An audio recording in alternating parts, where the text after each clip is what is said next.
What's up? What's up, guys? All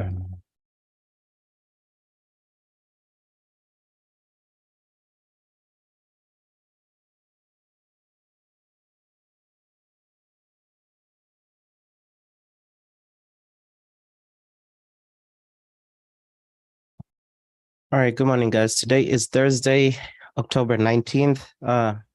As usual, analysis for US 30, gold, and EU. So starting off with our daily bias. US 30 bullish, but we need to count how many days since we had the bullish bias. So 1, 2, 3, 4, 5, 6, 7. So right now, if I turn on the rejection indicator on the daily time frame, I would be cautious, like until we get like a sell. If we get a sell on the rejection indicator on the daily time frame, it's not like I'm going to switch my bias from buys to sells, but it would be a warning that, hey, maybe we are forming or we are about to form a sell SAR on the daily time frame. So right now there's nothing for US 30 on gold. So how many days? 1, 2, 3, 4, 5, 6, 7. So today's the 7th day. If I turn on the rejection indicator, no sell signal yet, so we can keep looking for buys in peace. No warning yet. EU is already past, I think 1, 2, 3, 4, 5, 6, 7. So I think it's on the 8th day. So on EU here, no sell signal yet, so no warning about that. So overall bias for the dollar is still bearish. My overall bias. So coming into the, I think I'd seen some setups, but price, okay, this is perfect. So nothing. Okay, so I have time. So coming to the 4-hour and 1-hour time frame. So on the 1-hour time frame for US 30, we have this double sell SAR zone here that price is having a hard time closing above. So that's fine. The only time I'll trade this zone is if we get a break and continuation. So nothing for US 30 right there on the hourly time frame. However, if you do go to the 4-hour time frame on US 30, and this is what I was looking at, we have a buy signal. This is rejection, right? So this is not the SAR strategy. This is the rejection strategy. So remember, I use the rejection strategy mostly on the 4-hour and 1-hour time frames. So the key thing is just to make sure that price is rejecting from an SAR level. So if you zoom into the or if you go to the left, you'll see this is actually a double SAR zone on the 4-hour time frame.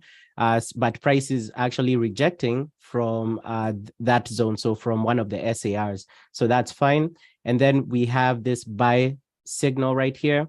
The candle that gave us the buy signal is not the lowest candle of this retracement, so that's perfect. So ideally here, the entry was up there, but again, for me, right, you always ask yourself the overextension, and also you want your, at least if you're trading the rejection signal, you want your stop loss below the candle or below the previous low. So this is the critical thing about entering on a candle that's not the lowest candle of the move. So let's say you're trying to enter this trade here on impulse, or not on impulse. If you enter the trade when you got the validation, you would want your stop loss below the previous low. So that's the critical. So when I say make sure the candle that you're entering on is not the lowest candle of the retracement, this is the purpose of that, so that if you're putting a stop loss, you make sure your stop loss is below the previous low, if that makes sense. So for you to take this trade, you would need like 150 pip stop loss on US30, and for you to have a 1:2, that's a 300 pip move. So if you can stomach or if you can hold a trade for like 150 pips in drawdown and ride the trade for 300 pips, I would say yes, you can take the trade. But for me nowadays, I prefer doing like a 50 pip stop loss for US30. So for me, for this trade, I'll wait for the trade to come back to this zone around where the buy signal fired, or I can possibly wait for this HMA to be tested. But the key thing is I need my stop loss to be below the previous low with a 50 pip stop loss. So for me, I'm not willing to juggle and increase my stop loss. I stopped trading with wide stop losses. So, but if you can do like 150 pip stop loss, sure, go ahead and do that. Make sure your stop loss is below the previous low, and then do like a 300 pip TP. But personally, on my end, I'll wait till I get price action such that my stop loss can be comfortably below the previous low. So I'll leave that trade there. So again, this trade came at so this is a 4-hour candle. So this was 5 a.m. in the morning. I have also noticed at 5 a.m. in the morning, we get some moves, different kind of moves. But anyway, I'll go back to the hourly time frame. Gold, nothing on the hourly time frame, nothing on the 4-hour time frame. EU, if you look at EU here and you turn on the rejection indicator, we actually had a buy, right? So price rejected from this SAR. But of course, this buy, according to our strategy, would have been invalid because it's the lowest candle of this retracement to the downside. So you would have waited for price to go up and give you another buy. So you got another buy right here. So this is the buy that I didn't take this trade. I just marked it up this morning. So this would have been the trade you could have taken. Now, this particular trade came during manipulation hours, but manipulation hours, I based manipulation hours or fake out hours. So the hours between 3 p.m. to 11 p.m. Eastern Standard Time, I based those off of the SAR strategy. So, but I have noticed that the rejection strategy, some of the rejection entries come during those fake out times. So fake out periods. So between 3 p.m. and 11 p.m. Eastern Standard Time. Again, this is on the 4-hour and 1-hour time frame. So remember, the higher for any of my strategies, the higher the time frame you go, the better or the more probable the trade becomes. So going forward, as much as sometimes I go to bed early, if I do get some of these trades, again, this is not the SAR strategy, this is the rejection strategy by itself. If I do get these trades going forward during those hours, I will be taking them. But again, remember, right, manipulation hours, they still stick to the SAR strategy. But with the rejection strategy, if you backtest this, same thing for gold. I think one of the gold buys that happened during this hourly time frame, it came like at 4 p.m. or like at 9 p.m. at night. So going forward, I will be taking those. So same thing here. If you go on the 4-hour time frame, there was also a buy signal down there on the 4-hour time frame. This one right here, right? So you had an SAR right there, this candle that gave you, so there was 2 entries. There was this entry for this candle. So this candle that gave you this buy signal wasn't the lowest candle of this retracement. You already had a retest of an SAR level. So this checked all the boxes. Not the lowest candle of the retracement. The buy candle was above the HMA. And also, what's the other one? So rejection off of an SAR. So remember, it's not the candle that gives you the signal that should reject off of an SAR. You just need the previous candles of the move to the downside, one of those candles to have rejected off of an SAR. So this one, you already had a rejection from this candle, this 4-hour candle. The candle that gave you the buy signal wasn't the lowest candle of the move. The candle that gave you the buy signal was above the HMA, so that was a buy. You could have taken also on the 4-hour time frame, that one. This other buy as well, same thing. You could have taken that one as well. So this buy happened at so you see this one happened at 5 p.m. yesterday. So during those fake out hours. So going forward, the fake out hours, I won't be applying those on the rejection indicator, because if you think about it, those fake out hours, you normally have lack of liquidity, consolidation in the market. So what this means, most of this time, it happens on an SAR level. So think of also of an SAR as support and resistance. So it happens on an SAR level. So if you choose not to take those trades during that time, you might get, or you might miss the move. But again, those fake out hours only apply to all other strategies I have. Yeah, so apply to the apply to the SAR strategy, apply to the breakout strategy, apply to the, what's the other one? The crosses strategy, apply to whatever other strategies, but do not apply to this one. So going forward, I'll just be back testing. Oh, I'm sorry, forward testing this one. I already back tested it. And depending on some observations, I did notice that they're good to use. Anyway, I'll just delete this. I just marked it up to show you guys on the live session. So looking at what we have right now, US 30, starting off on the 30-minute time frame, I wanted US 30 to drop a bit lower. On the 30-minute time frame, if I remember correctly, this is a 30-minute zone here. So there was a break, continuation entry here. You know what I should be doing? I should send this to the back. I think that would be better. Yeah. Visual order sent to back.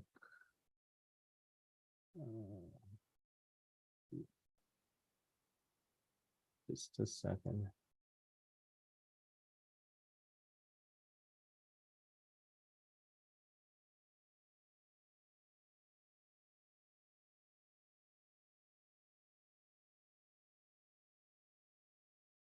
All right. So this down here is a 30-minute double SAR. This big zone is a 30-minute as well. And I think this one in the middle here was, no, the top one is a 30-minute double SAR. So this is no, just a sec. This is why I don't like having or zooming out too much. No, the second one, yeah. So this is a break and continuation on the 30-minute. This would be a setup. Excuse me. Yes, 30. And then we have. So this would be the break candle. So the break candle has not even materialized. So, but that would be a possible break and continuation. What are the zones? So this one, nothing on this second zone right here.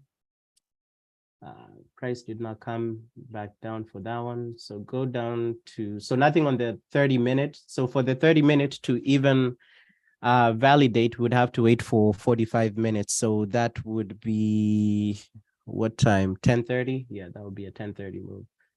On the 15-minute time frame, we have this double SAR right here, double SAR right here, double SAR right here. So this is a 30-minute trade. So currently there's a 15-minute trade that's lining up in the next 15 minutes. So I'll go ahead and, so forget about the 30-minute, since that has not validated. The 15-minute candle has already validated. So this is a break. So if you see here, this 15-minute candle broke. This is a double SAR. So this is a possible break and continuation. So remember, there's this trade on the hourly, I'm sorry, was it hourly or 4 hour?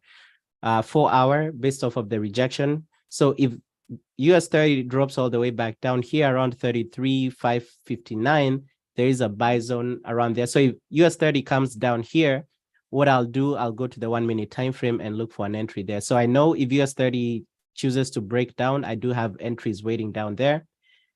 Here on the 15-minute time frame, we would have to wait for the next 13 minutes to see how this candle closes. If this current 15-minute candle closes above 33,679, I will be buying US 30 with a 0.75% risk and 50 pips stop loss, 100 pips TP. I wanted gold to come down, but so gold, same thing. This is a test and rejection entry. So gold is nothing on the 30-minute time frame, nothing on the 30. So we have a 15-minute entry. This is a test and rejection entry. So if you go here, you can see this 15-minute candle tested that double SAR zone.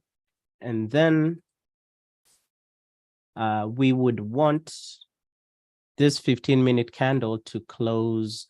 I would want gold to retrace down a bit, because here, again, if this is the zone that we are trading, gold set up there. If this candle, right, closes all the way up here, your stop loss would not be below, if you're using a 30 pip stop loss like me, would not allow you to have a stop loss below here. So if this candle closes all the way up here, yes, the trade is valid for test and rejection, but for me, I'll wait for gold to retrace down here. So if this 15-minute candle closes in the next 11 minutes and closes, where it is right now, I would wait for a retracement to the downside and then look for a buy on gold on the 1-minute time frame.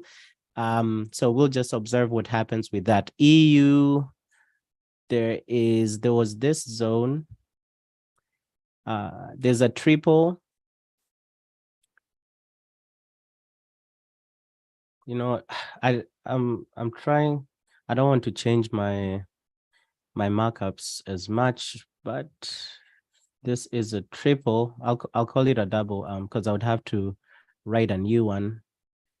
So it's the same deal. You know what? Let me just do that. It's fine. I can just change it here. So this would be possible break and continuation of a triple.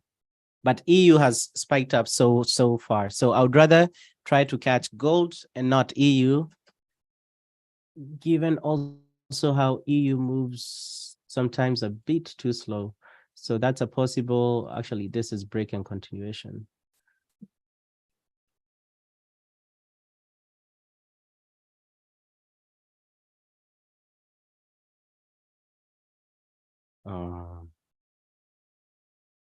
Man. Second. This is how I like doing this ones. We'll see.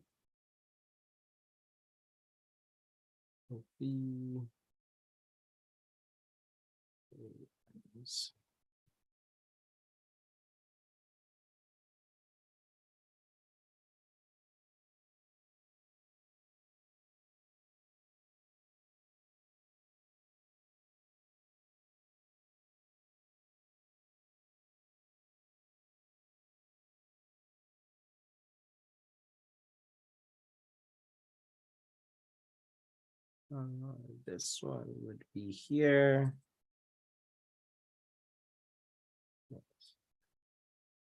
So this would be a 25 pips stop loss, 50 pips TP. So we'll see how that plays out as well. So there's 3 trades: gold, US 30. So there's 9 more minutes for this to close. So anyway, if you guys have any questions as we wait for these trades to validate or invalidate, feel free to ask. But those are the only trades I can see. For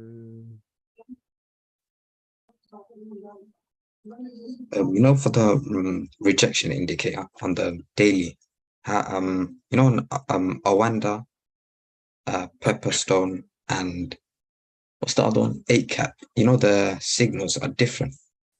Yeah. So on Awanda it shows one thing, and on the other 2 it doesn't. Yeah. So because different brokers have different quotes. So that's the reason. Brokers have different quotes, different spreads. So you can get a double SAR on Awanda, and you're not going to get a double SAR in Pepperstone or 8cap. You can not have a double SAR on Awanda and have a double SAR on Pepperstone. So for me, the strategy doesn't change. So whether you're using Pepperstone, Awanda, or 8cap, the strategy is the same, because there's some trades that Pepperstone will give you, trade setups that Pepperstone will give you, and they'll go straight into profit, but Awanda won't give you those setups. So you just have to, I'm not saying, personally, I just use Awanda because, I'm lazy. Like when I search US 30 for the first time, because before Awanda, I was using currency.com, and currency.com, I think got, what is it called? Yeah, they were not, yeah, got removed. So for me, it's just because I'm lazy. When I typed in US 30 for the first time, I just pick whatever the first one was. Now here, I also look at when I pick a candle, or give me a second, this is in 7 minutes.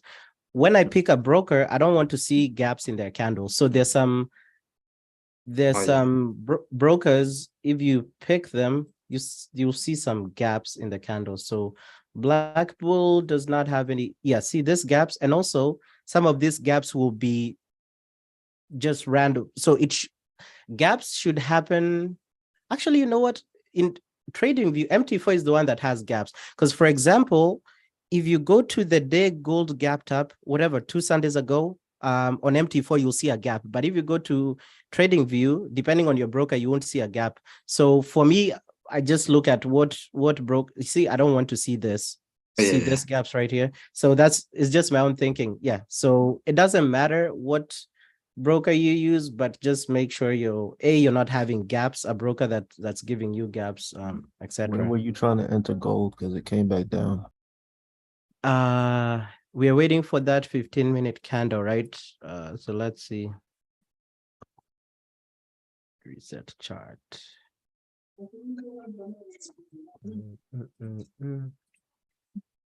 Yeah, so we have 6 minutes. So even if it closes here, right, I need my stop loss to be below this SAR. So even if it closes where it is right now, or even if it closes below around this SAR zone, I'm not going to enter it like exactly at that point. So I'll wait for it to come down to, so this is where I want to enter gold.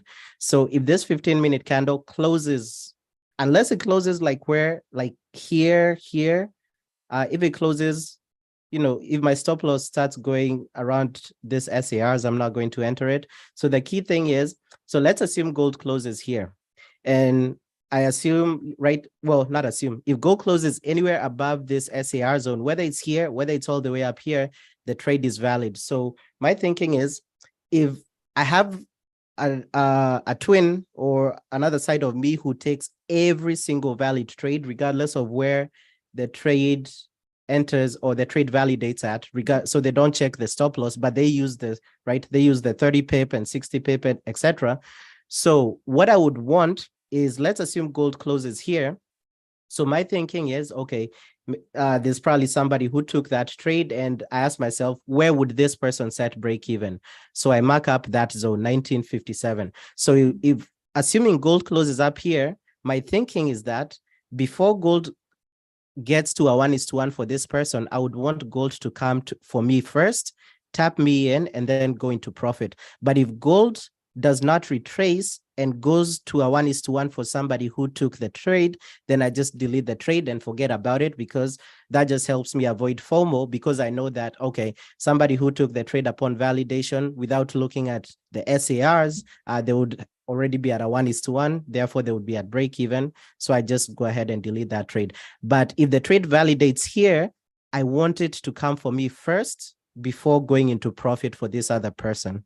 So that's just my thinking. So at this point, right, based off of how gold is too far up, right, that's going to be the scenario. My scenario is, unless in the next 3 minutes, gold comes and closes right next to this SARs, it looks like I'm just going to have to wait for a retracement. So same thing for US 30, right? So US 30, it looks like this trade will be invalidated, this trade setup. So this is the importance of those two candles. But what else do we have? We have this US 30 trade that's right here. So that's coming down. So this is a 4-hour trade. And this is a rejection trade. So I'll be watching this HMA. So also watch this HMA on the 4-hour, because what US 30 can do here, you see how, right, price normally rejects from these HMA levels. And for the rejection indicator, we are using HMA and not EMA. So that's the difference between that. So also watch this rejection off of this HMA, because this is what may happen. So if it keeps coming down, that's fine, because I know I have a trade set up waiting on the 4-hour, based off of a 4-hour rejection entry. So we'll just see what happens. So also, what else is it giving us? it can also be giving us a possible test and rejection setup. So it's just waiting Right. and waiting and seeing what setup it gives to us.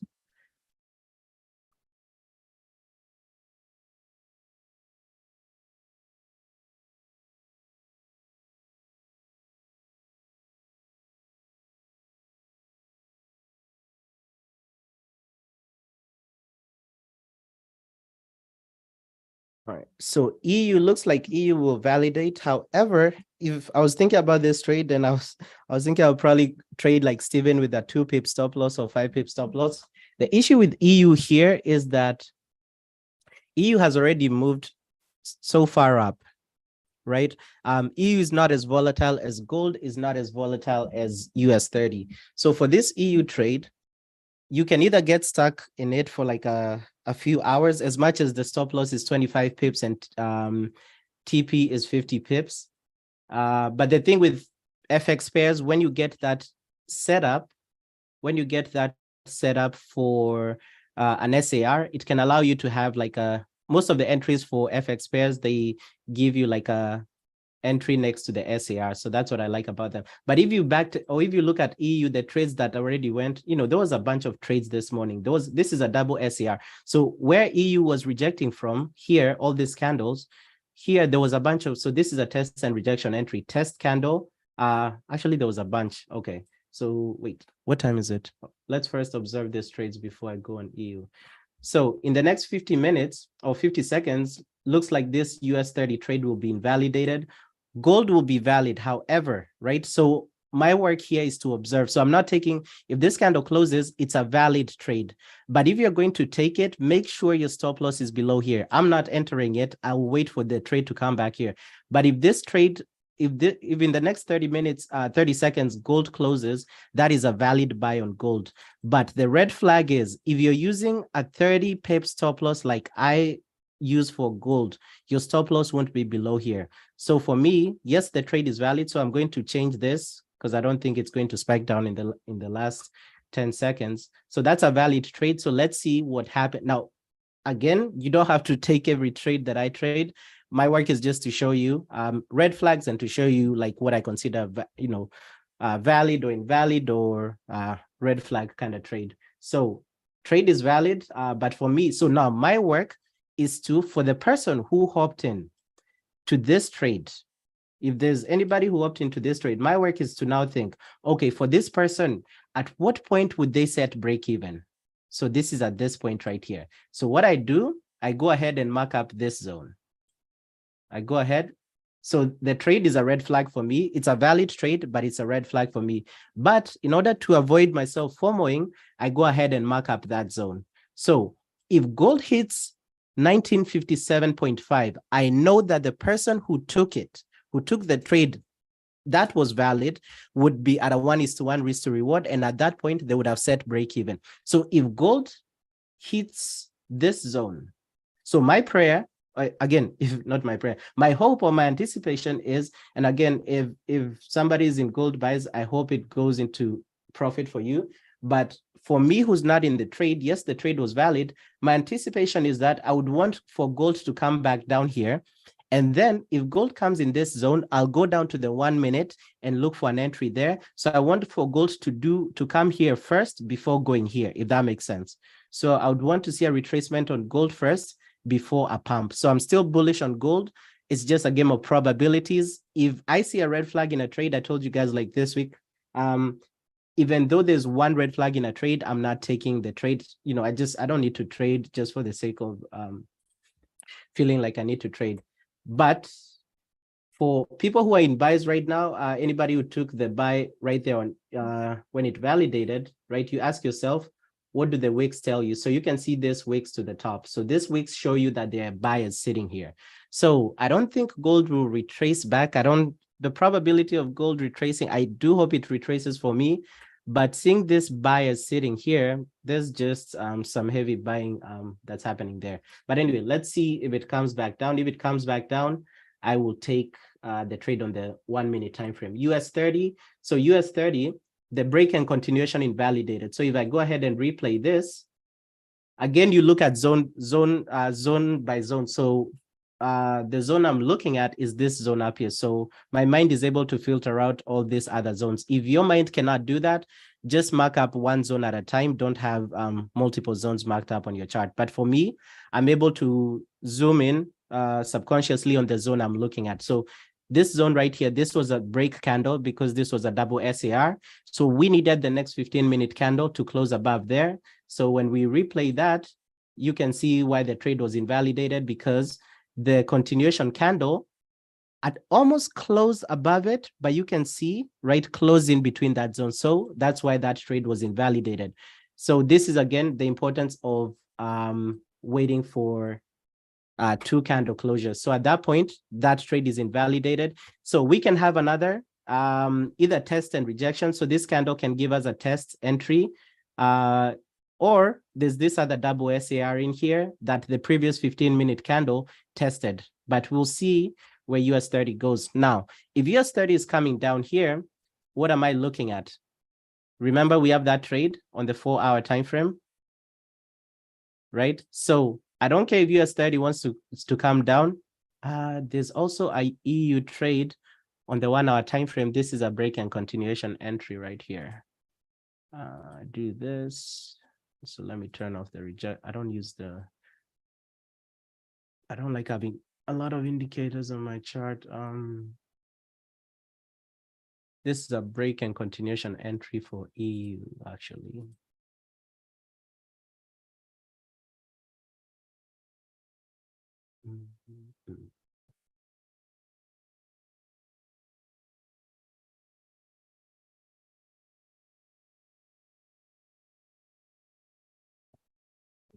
I'm trying to copy.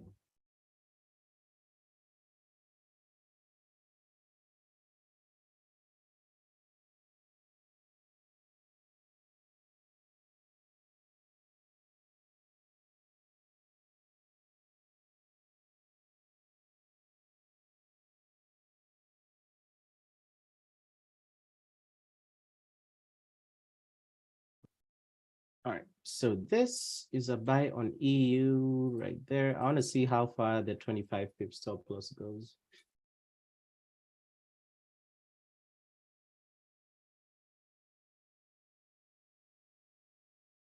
EU is still looking at it on my MT4. There was just such a huge push to the upside. So yeah. But for me, I wouldn't take it. But that's a valid buy right there. Only reason I wouldn't take it, I don't like catching trades after a huge move to the upside, unless if it's US 30 or gold. Yes, I'll do that because they're more volatile. But FX pairs, the issue with FX pairs is that once they start a trend, they can, and keep in mind, this is a 25 pip stop loss. So this is not a huge stop loss for FX pairs. It's actually a small stop loss. If this was gold, though, I would have taken it. If it was US 30, I would have also taken it, because keep in mind, the entry was literally next to your SARs. And also, right, this is a huge stop loss. But if it was gold or US 30, I would have taken this hourly entry. But for EU, personally, I won't enter this trade, but that's a valid trade. For anybody, even though you want to extend your stop loss to have like a 30 pip or 35 pip stop loss, that's a very good buy on EU. The only reason I'm not taking it is because I don't want a 50 pip stop loss. I want a 25 pip stop loss. So there's no red flag on that trade. That's a perfect trade.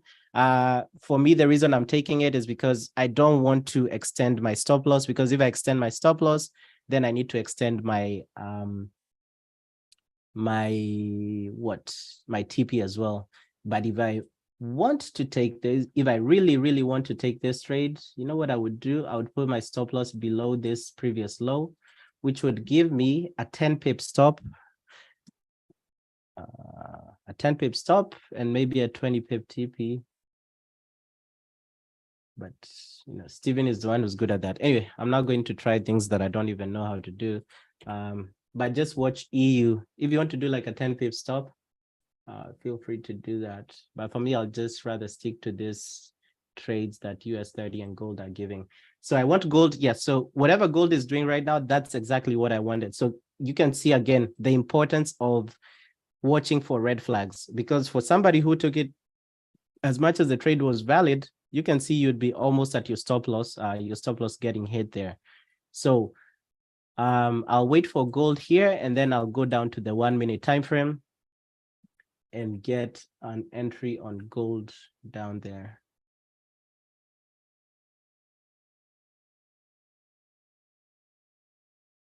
Yeah, perfect. All right, so if I see US 30 dropping this way, I know that it's coming towards this zone right here. So this is perfect as well.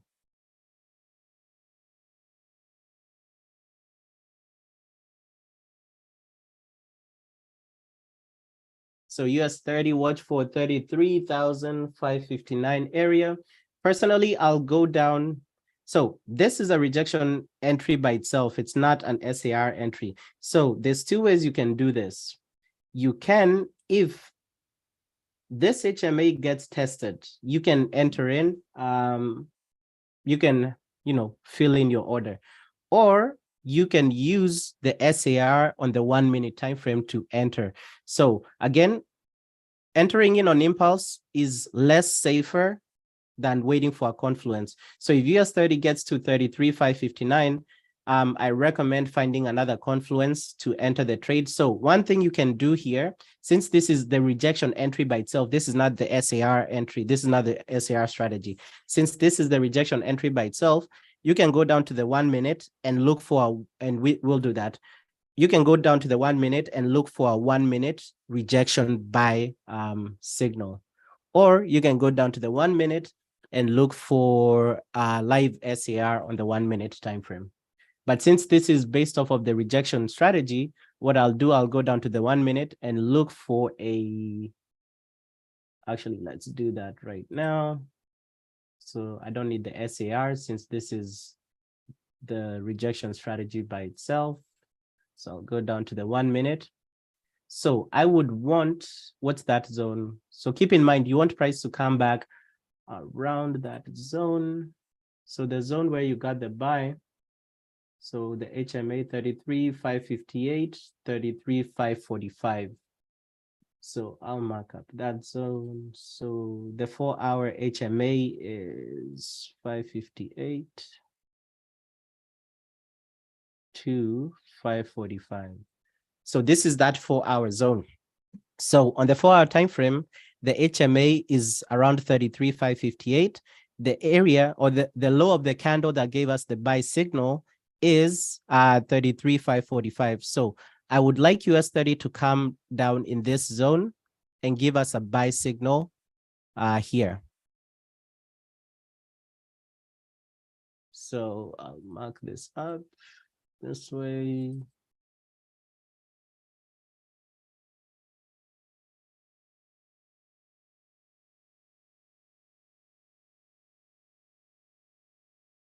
All right, do your math.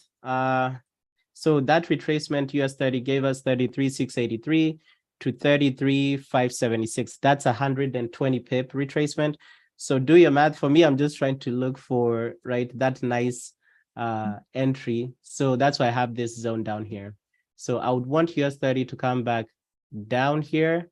But once you start seeing this HMA being, what is this, concave, convex, this like bull kind of thing, whatever it's called, price may not come all the way back down here, but I'm hoping we get that drop so that price comes and test that HMA on the 4 hour time frame, and then gives us a buy signal in this zone.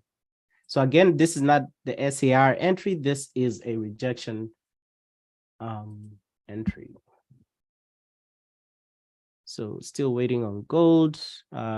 There's nothing on EU.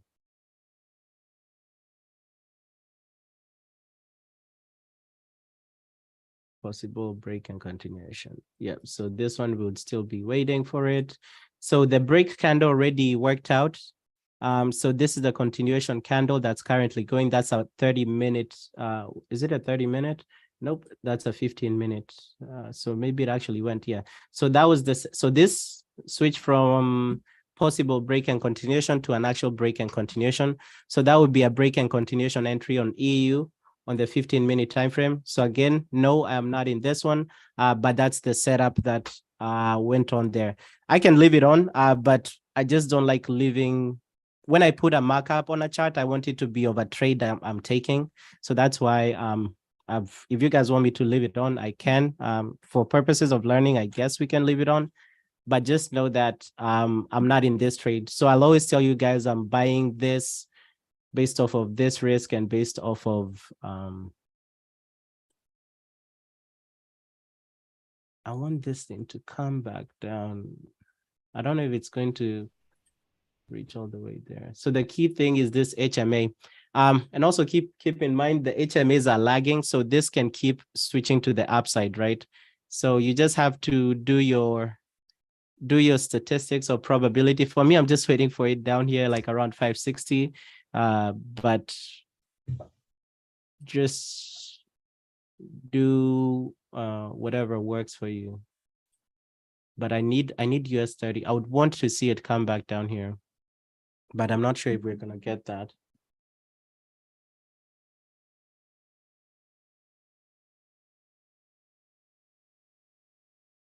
This is the 25 pip zone. It's a bit too much.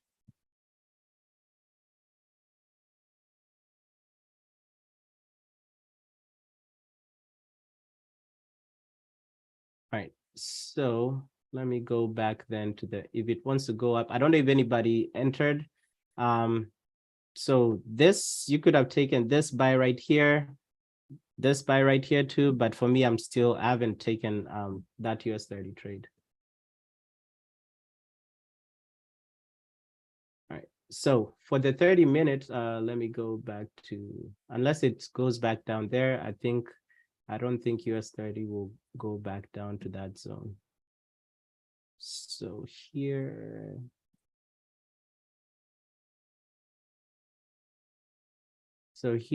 I'll probably then wait for a test and rejection of a 15-minute time frame.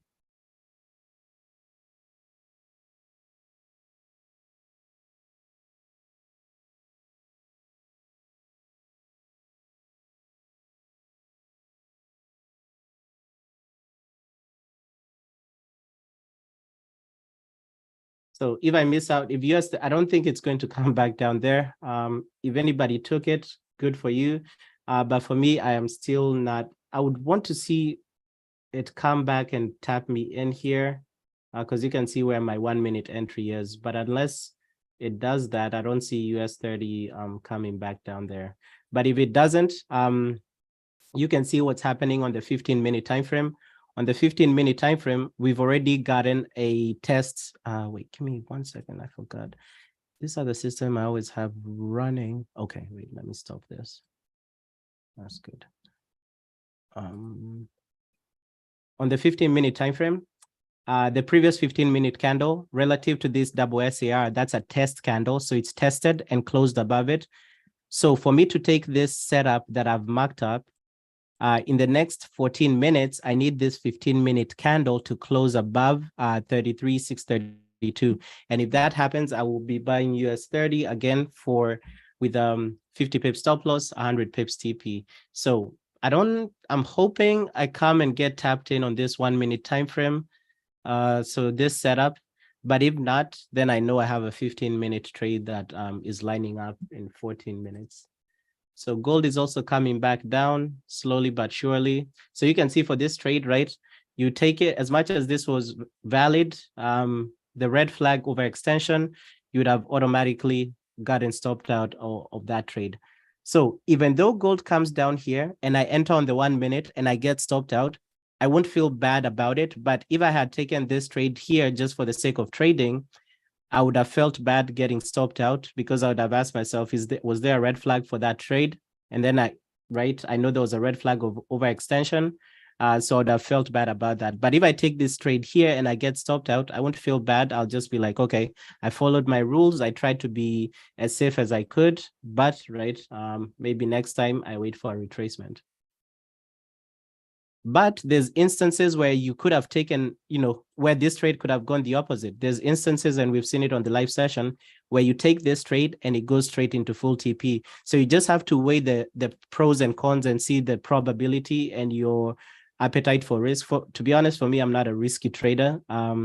But if you weigh your pros and cons and you see that maybe the probability you're willing to take that chance, then go for it. But based off of how I trade, I think, right, it's just much better to not leave things to chance and just to try and control what you can. And if the market chooses to go against you, then you know that, hey, maybe at that point, there's nothing you could have done.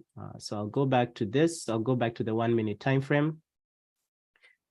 Perfect. So reset this. So this is the 1 minute entry. So it's already come to where I want. All right. So again, not in this trade. So I told you guys, you can either hop in on impulse. So right now, for anybody who hops in on impulse, now is the time to take the buy on US30. For people who are waiting for a 1 minute buy, people like me, I will wait for that one. But if you're waiting for, if you're impulse trader or scalper, now is a good time to buy US30. But for me, I'm waiting for that because again, if I go from time frame to time frame, if a trade is based off of an SAR and it's a 1 hour trade, it's a 15-minute trade, and there's overextension. If I go to a lower time frame, I'm not going to use another strategy. I'm not going to enter in on impulse. I'm not going to make strategies. So if the reason I went to a lower time frame was based off of a rejection entry, when I go down to the next lower time frame, I will still use that rejection strategy.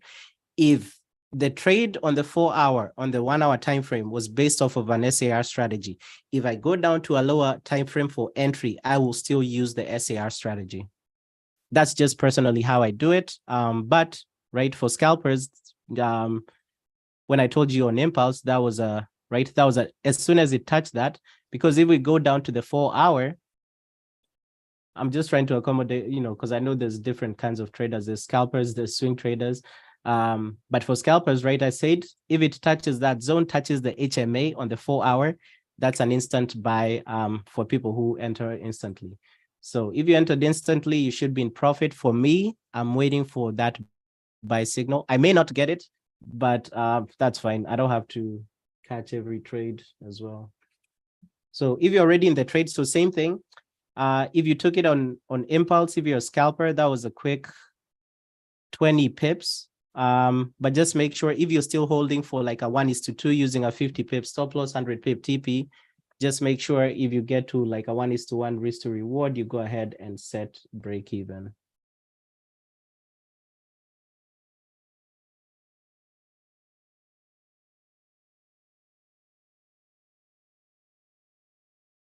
All right, what's happening on gold? So I need gold to come back down to this zone.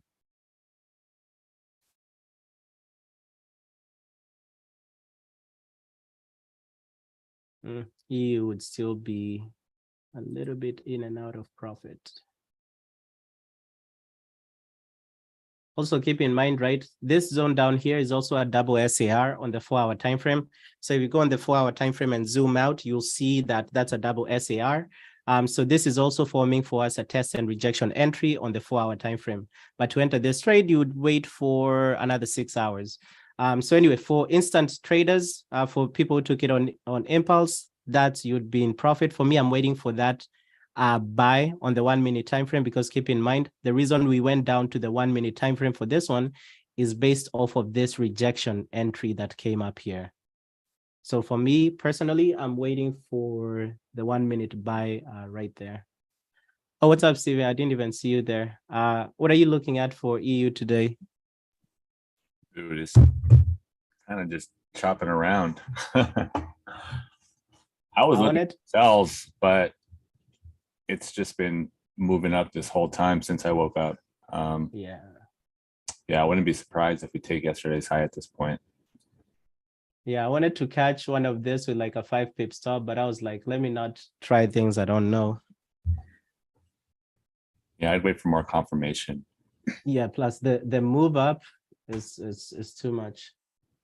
I Like mean, if it was US 30 or like for me, because I use like a wider stop loss than you, like if I was doing like a 5 pip stop, I can see some entries, but since I'm holding for like 50 pips, yeah, there's that's nothing for 50 pips for sure right yeah. now. Same with like NASDAQ. Like unless you're trading the 1 minute chart, I would stay out. Yeah.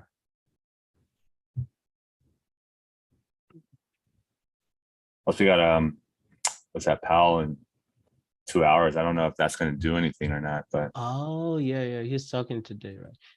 Yeah, so possibly the market will die down at, so he's picking at 12. Oh yeah. We're probably gonna see the market dying down right about now. yeah, so I don't know if all this is because of that, because I didn't even look up what he's talking about, to be honest.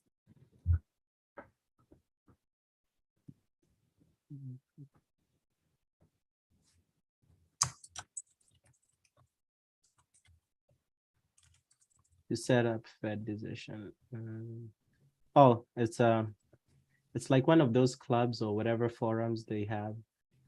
So it might not do anything. Yeah. Economic Club of New York later today. Fed official. Huh.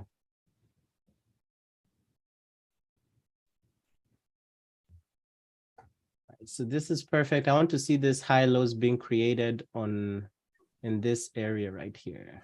And also, let me see something. Rejection. Let me turn on the SARs here real quick.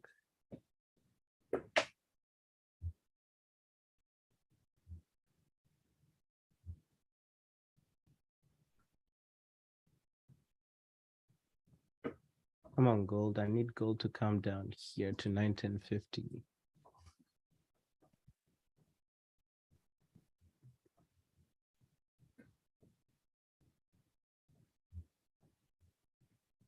Yeah, if I was awake in London, I probably would have longed the EU, but nothing for New York. Dude, yeah, London was so good today.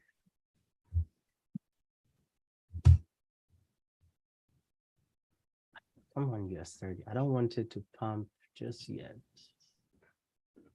Not just yet.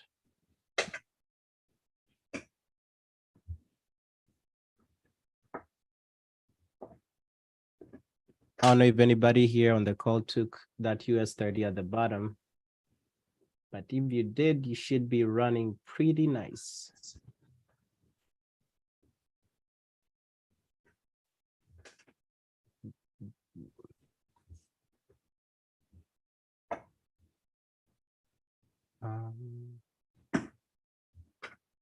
Okay. Anyway, let me go back to my SARs on the 15-minute time frame. If it comes down here, I'll be able, I mean, I can tell because the more it keeps pumping up, the more I know that that signal is not being released yet. So I also don't want to miss this 15-minute entry here. So that's why, but if I see it coming down,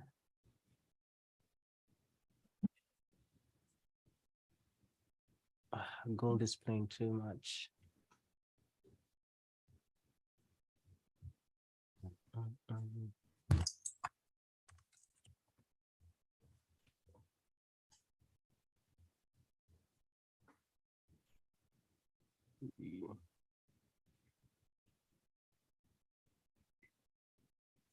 Just looking at my other accounts.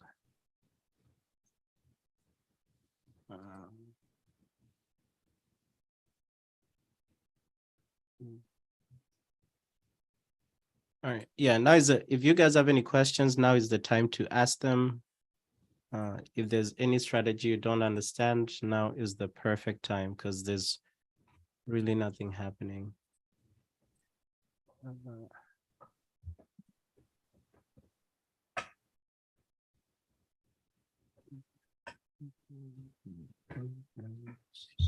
minute.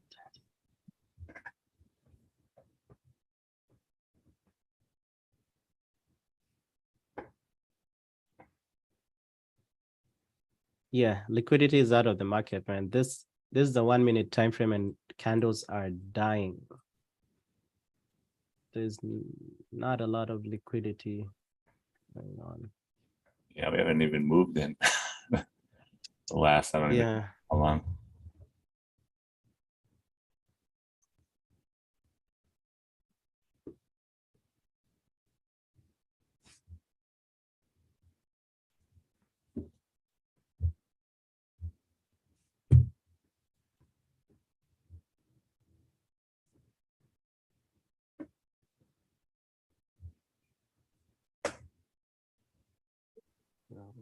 Even gold is dead. Nothing. Like I keep thinking my chart is frozen or I'm on replay mode. I've just been looking at this the whole time. It's like nothing is even moving. Yeah, maybe everything's just waiting for 9 Even o'clock. this EU trade, man. So, yeah, look, since 8:30, it just literally hasn't moved.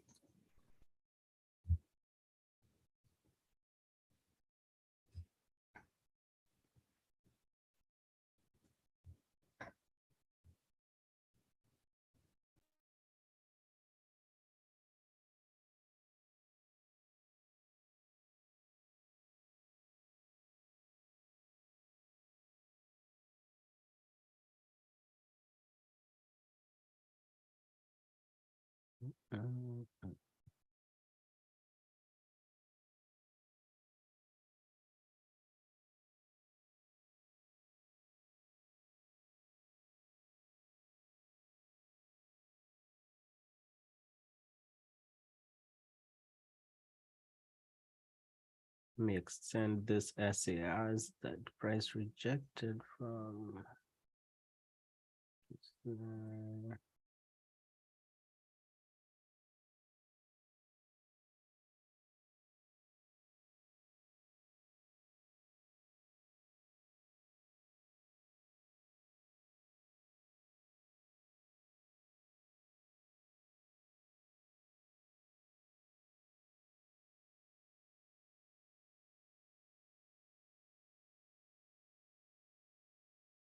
I guess also for you guys to overcome the limitation of trading view, extending SARs for a maximum of 500 candles. You see what I just did here on the 4-hour time frame? If you want, but you'd have to do it like every day for the SARs you normally trade. You can go to where an SAR forms. So like what I just did here, I just drew a horizontal line because this is the rejection area. So I just drew a horizontal line from this 4-hour SAR. So it ended like somewhere around here. But keep in mind, it's not that it's not valid. It's just a limitation of trading view that you cannot extend the SARs past 500 candles. But if you use like this horizontal line, they extend like perpetually. You just have to go to the settings of the horizontal line and click, I think, extend right or something. So if you go here, go to settings. No, that's horizontal ray. My bad. Nope, still horizontal ray. But anyway, if I do it here and I go to its, what am I? Oh, wait, I think then horizontal ray automatically extends to the right, maybe, I guess. Okay. Yeah, I think it perpetually, so forever and ever will extend. So you can do that for your SARs if you don't want to miss anything. So I like how US 30s break into the downside. So that's perfect. That's exactly what I want. Because if I go down to the 1 minute time frame, now I'm pretty sure we'll start getting those rejection entries. So if I switch back to the 1 minute, there it is. This is what I'm waiting for. But so here again, remember, we would want to see a rejection of an SAR here. What, 18 seconds?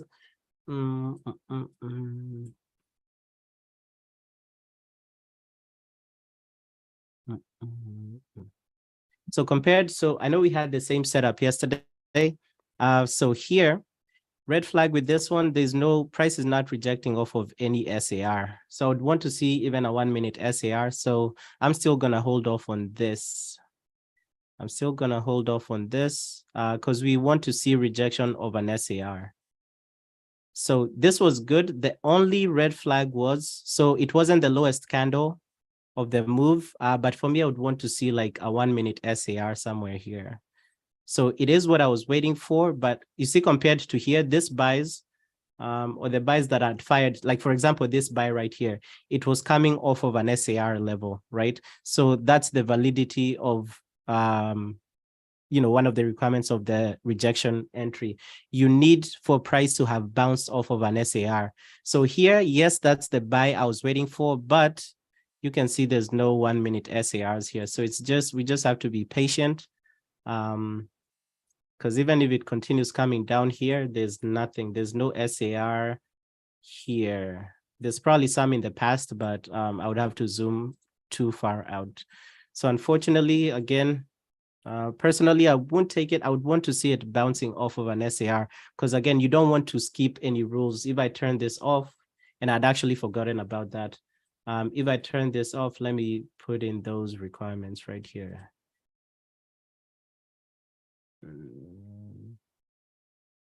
What? I think it's only on one chart. Anyway, where is that? So I wouldn't be personally, I wouldn't take it. I actually overlooked that as well. New layout.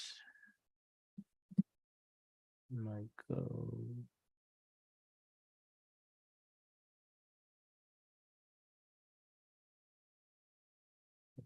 Maybe it's the rules are gonna show up here on the strategy, rejection strategy.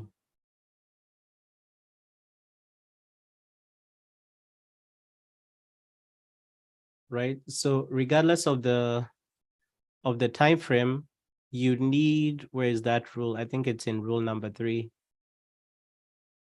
Ideally, you want the signal that forms, and so, right, you'll be looking for a rejection signal to form within the HMA. So that was a plus for that trade. Ideally, you want to take the signal that forms above or below the previous high low. So the candle shouldn't be the lowest. So for that candle, it wasn't the lowest of the retracement. And rejecting off of an SAR zone, it can be a single SAR zone. So even though it's on the 1 minute time frame, you still have to carry over all the rules from the 4 hour, from the 1 hour. So here, yes, that was that buy was good, but right, I just extended the SARs and there's nothing, there's no SAR around that zone. So that's the only red flag for that trade. Again, if a trade has even one red flag for me, I'm not going to take it. So for this trade, if I had taken that, right, I would be in drawdown. So I don't think we'll catch anything unless gold, let's see what gold has done. Unless gold has decided to come back down. Yeah, I don't see us having any trades today. But keep in mind, these levels I show you guys, so these are static levels. So you can use them even later on during the day, which is exactly what I'm going to do. So if gold comes back down here, 1950, I'll be looking for a trade as well. So what I would want to see is gold coming back down to 1950. And then, right, going and giving me like a 1 minute entry. Or on the flip side, if gold shoots all the way up there, I'll just forget about this trade. And if it shoots all the way up there and gets to that 1957 level, at that point, right, I'll just forget about waiting for an entry on the 1 minute. And if gold were to come back down here to this zone after getting to 1957, that zone that I'd marked up, I would have to wait for a new trade setup. So right now, this trade setup is valid only if gold does not get to that 1957 level. But if it gets to that 1957 level and then decides to then come back down, I'm not going to enter it on the 1 minute. I would have to wait for another test and rejection of this 1950 zone. US 30, for me to take a 1 minute rejection, I would need for price to reject off of an SAR. So I would need, if I turn on the SARs, for me to take a 1 minute trade on US 30, based off of the rejection signal that I was waiting for, I would want to get I would want US 30 to come up here.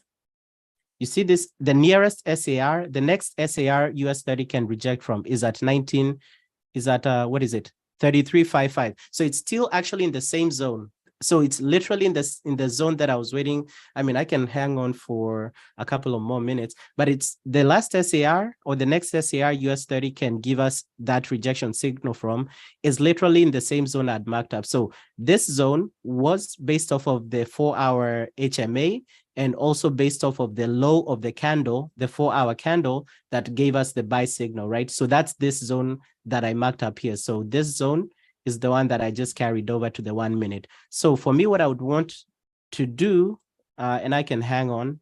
So what I would want US 30 to do is come up here. This SAR at 33.566 on the 1 minute time frame for me to take a buy rejection.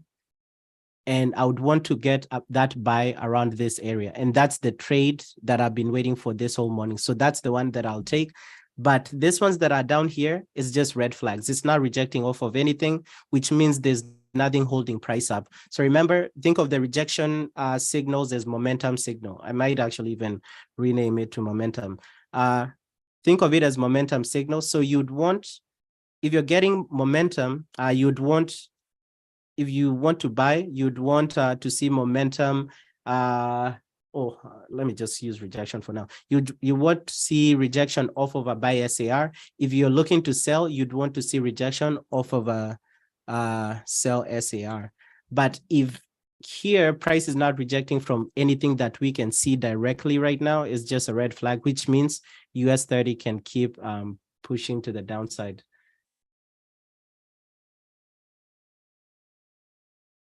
But I do know on the 15-minute time frame, right, there's other trade setup. So it's not like everything is all lost, right? Because if I go here and I go to the 15-minute, so nothing, so this 15-minute possible test and rejection invalidated, right? Because the test candle was good, validated, closed above this double SAR zone. But what did the next 15-minute candle do? It closed below it. So at this point, I go ahead and delete this trade setup. I have to start from scratch again and look for another trade setup for US 30 on the 15-minute or on the 30-minute time frame. So I know here that I had drawn a zone down here. So what is this zone? It's possibly a 30-minute zone. So if I go to the 30-minute time frame and I extend here, you'll see there's two SARs right here. So price might be coming to this 30-minute double SAR. So if it comes down to this zone, I know then I can possibly have a test and rejection entry on the 30-minute time frame. So you just have to, if one of your setups gets invalidated, that's why I normally mark up these zones. For me, mentally, I'm able to filter them out.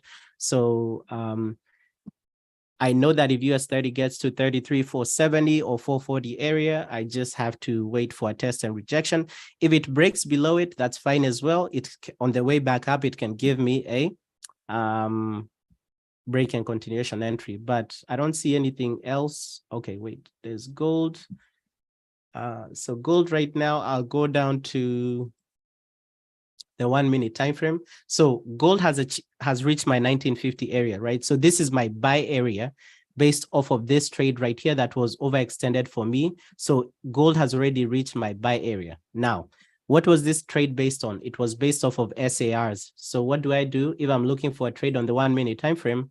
I go down to the 1 minute time frame, remove the extensions of my SAR on the 1 minute because I do not do that unless, I guess I'll be doing it for the rejection entry. But here, since this is an SAR strategy entry and not a rejection entry, I now need to wait for a live 1 minute SAR signal. I'm sorry, not signal, live 1 minute SAR bar or horizontal line, and then I need 2 candles to close above it. If that happens, then I'll be buying gold, 30 pips stop loss, 60 pips TP. So let's see if we get that during the next few minutes. So remember, right, if you're waiting for a retracement, wait for price to come back to the zone your trade was based off of. So gold has come back to that 1950 zone that the test and rejection entry was based off of. And then I've just dropped down to the 1 minute time frame, and I'm now looking for a live 1 minute SAR. So for me, I already know right here, I don't even have to go back to the 1 minute candle for that 1 minute US 30 trade, because I know that the nearest 1 minute SAR is somewhere within this zone. So the only time I'll go back to the 1 minute time frame for US 30 is if US 30 starts coming back to this zone, 33, 540, 33, 550. That's the only time I'll go back to the 1 minute time frame, because that's where we know that's where the nearest 1 minute SAR that a rejection signal can bounce off of. So at this point, there's no need for me going to the 1 minute for US 30. But for gold, yes, since the trade has already touched our zone, at this point, I can go to the 1 minute time frame. So again, this trade, I just left it on for education. I didn't take any EU trade, but this was a valid break and continuation. But you just be like in and out of profit. So, and I did say I would rather take US 30 or gold because they have more volatility. Ideally, because for me, for EU, I normally do a 25 pip stop loss and 50 pip TP. Let's see what we get for here. But US 30 is looking real. If it doesn't bounce back from here, we'll probably see US 30 sink into the downside. Let me see how this swing trade is doing. So this swing trade, it's been in and out of profit, but it was up like 300 pips, went back down.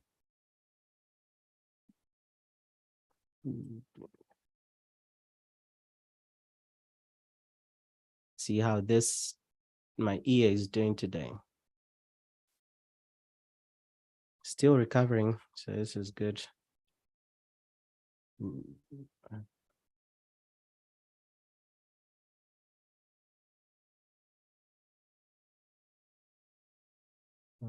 Open trades.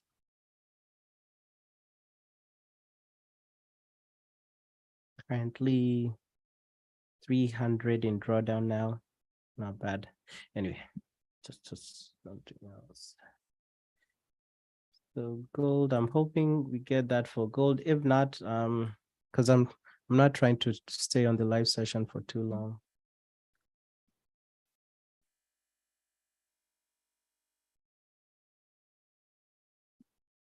You know, with the daily, what's it called, the rejection indicator for the daily, has it reached the requirement? Oh Is it yeah, seven- yeah, they did.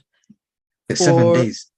Yeah, for all of them. So 1, 2, 3, 4, 5, 6, 7, 8, 9. For US 30, we're on the 9th day, but there's no warning that a rejection is on the way. So yeah, but for US 30, it has reached. For gold, we count 1, 2, 3, 4, 5, 6, 7. So gold today is the 7th day. Doesn't look like we're going to get a rejection sell.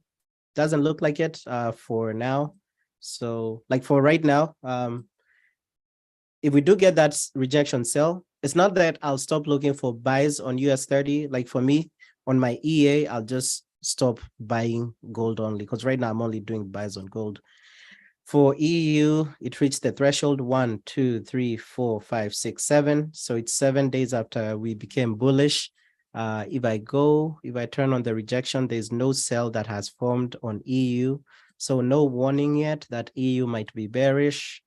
For the dollar, it's also been 7 days since I was bearish. 1, 2, 3, 4, 5, 6, 7. So it's the 8th day today. So no sell warning. But for the dollar, I've noticed that it doesn't give as many signals. Now, here's the other. Wait, give me a second, real quick. I just want to make sure I'm not missing anything here. Here's another change you guys might want to play around with on the indicator, on the rejection indicator. You see where it says error pips allowed? So what this means is that, okay, let me put it this way. So you see how it's 0 right now? So just follow me real quick. If I get okay, let me use this for example. Let me try and do something like this. Let me find an entry. What is it? I'm trying to remember the logic of that indicator. It's been so long since I had it developed. Okay, so if you go into the indicator, there's three kinds of rejections: double wick, double body, single body. So think of double wick like tweezer tops, right? Tweezer tops or tweezer bottoms. You normally have two candles with equal highs or two candles with equal lows. So what this error pips allowed does, since brokers have different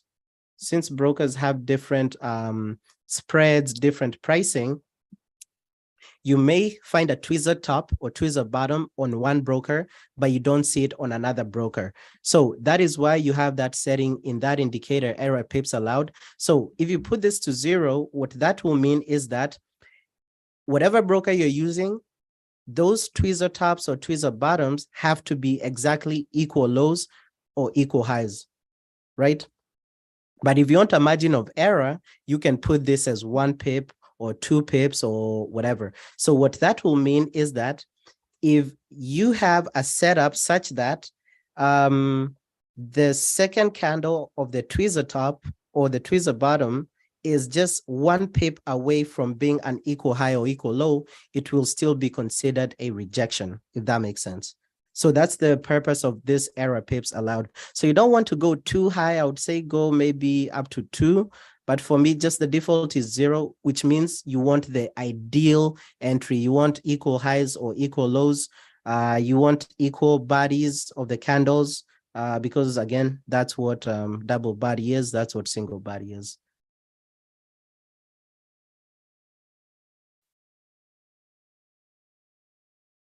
So you know how EU and G have been trending down like this whole time on the daily. So the rejection is showing both. Of course, if you use both buys and sells, but it's been in a downtrend for a long time. So the rejection indicator is showing buys, but of course, like the trend is still bearish. So how would you look at it? On the what? On the daily or? Yeah. Daily. So you go to daily and you say, so for example, EU. So you say the rejection indicator is showing bias to, let's see. So if I turn on the buy signals here, go here. For me, I have the moving average filter. I'm guessing you do not have the filter for that. So that's probably why they're not showing. So how would so for me, my daily bias, so for me, I always follow the daily bias, but how I would use the buys and sells at the same time. So let's count the days. So 1, 2, 3, 4. Oh, you know what? Give me 1 second. I hope I don't have the moving average. I do. It's actually good you brought that up, because if I shouldn't have the filter on the daily time frame. Yeah. Actually, thank you for bringing that up. I shouldn't have the moving average filter because I'm only interested in the moving average filter on the 4-hour or the 1-hour time frames. Yeah, actually, you did a good. Thank you for bringing that up, man. I don't want to get okay. But yeah, let me go over what you said real quick. But let me also check US 30 and gold. All right, so nothing yet for this ones. So for EU, how would interpret this? So how would interpret this? So my daily bias would still, what I use for my daily bias, right? That daily SAR doesn't change. But so let's count the days. 1, 2, 3, 4, 5, 6, 7. So on the 7th day, EU is giving us, so yesterday, EU gave us a sell. And thank you for bringing this up because we need to redo this. EU gave us a sell, right? So how I would interpret that, it's a warning that EU might keep going down because we got a sell signal on the rejection indicator. Now, it doesn't mean that I'm going to stop looking. I'm still looking for buys on EU. I would still be looking for buys on EU. But what I would then be curious about, even the next day, so you see the next day, which is today, EU is giving us a buy indication. So with this logic, it's just that, okay, we got a warning yesterday that sales are possibly coming on EU, but today we are getting that buy momentum back up. So it would cancel out and I would keep looking for buys. I would be comfortable looking for buys so long as this buy signal is printing. I don't know if that makes sense. So as much as we got a sell warning yesterday, meaning that, hey, as much as we're looking for buys, maybe the momentum is shifting to sells. So for me to be more cautious of that sell momentum, I would have wanted this daily candle, which is today, to have been a bearish candle, right? For me to consider yesterday's warning as a major warning. But you see, today's daily candle is also giving us a buy. So that's showing me that my daily bias overall, because keep in mind, my daily bias is the king right there. I don't change my daily bias based off of rejection. Rejections are just to serve as a warning to me. Does that make sense on how I would use both of them?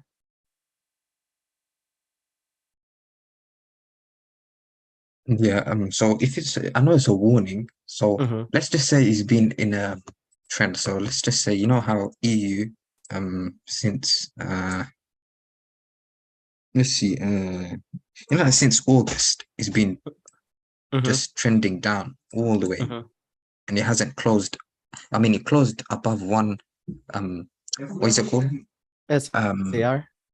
Green SAR one. Yeah, but then keeps closing as a bearish, a daily bearish candle. So it's been bearish since August. So how would you interpret it then?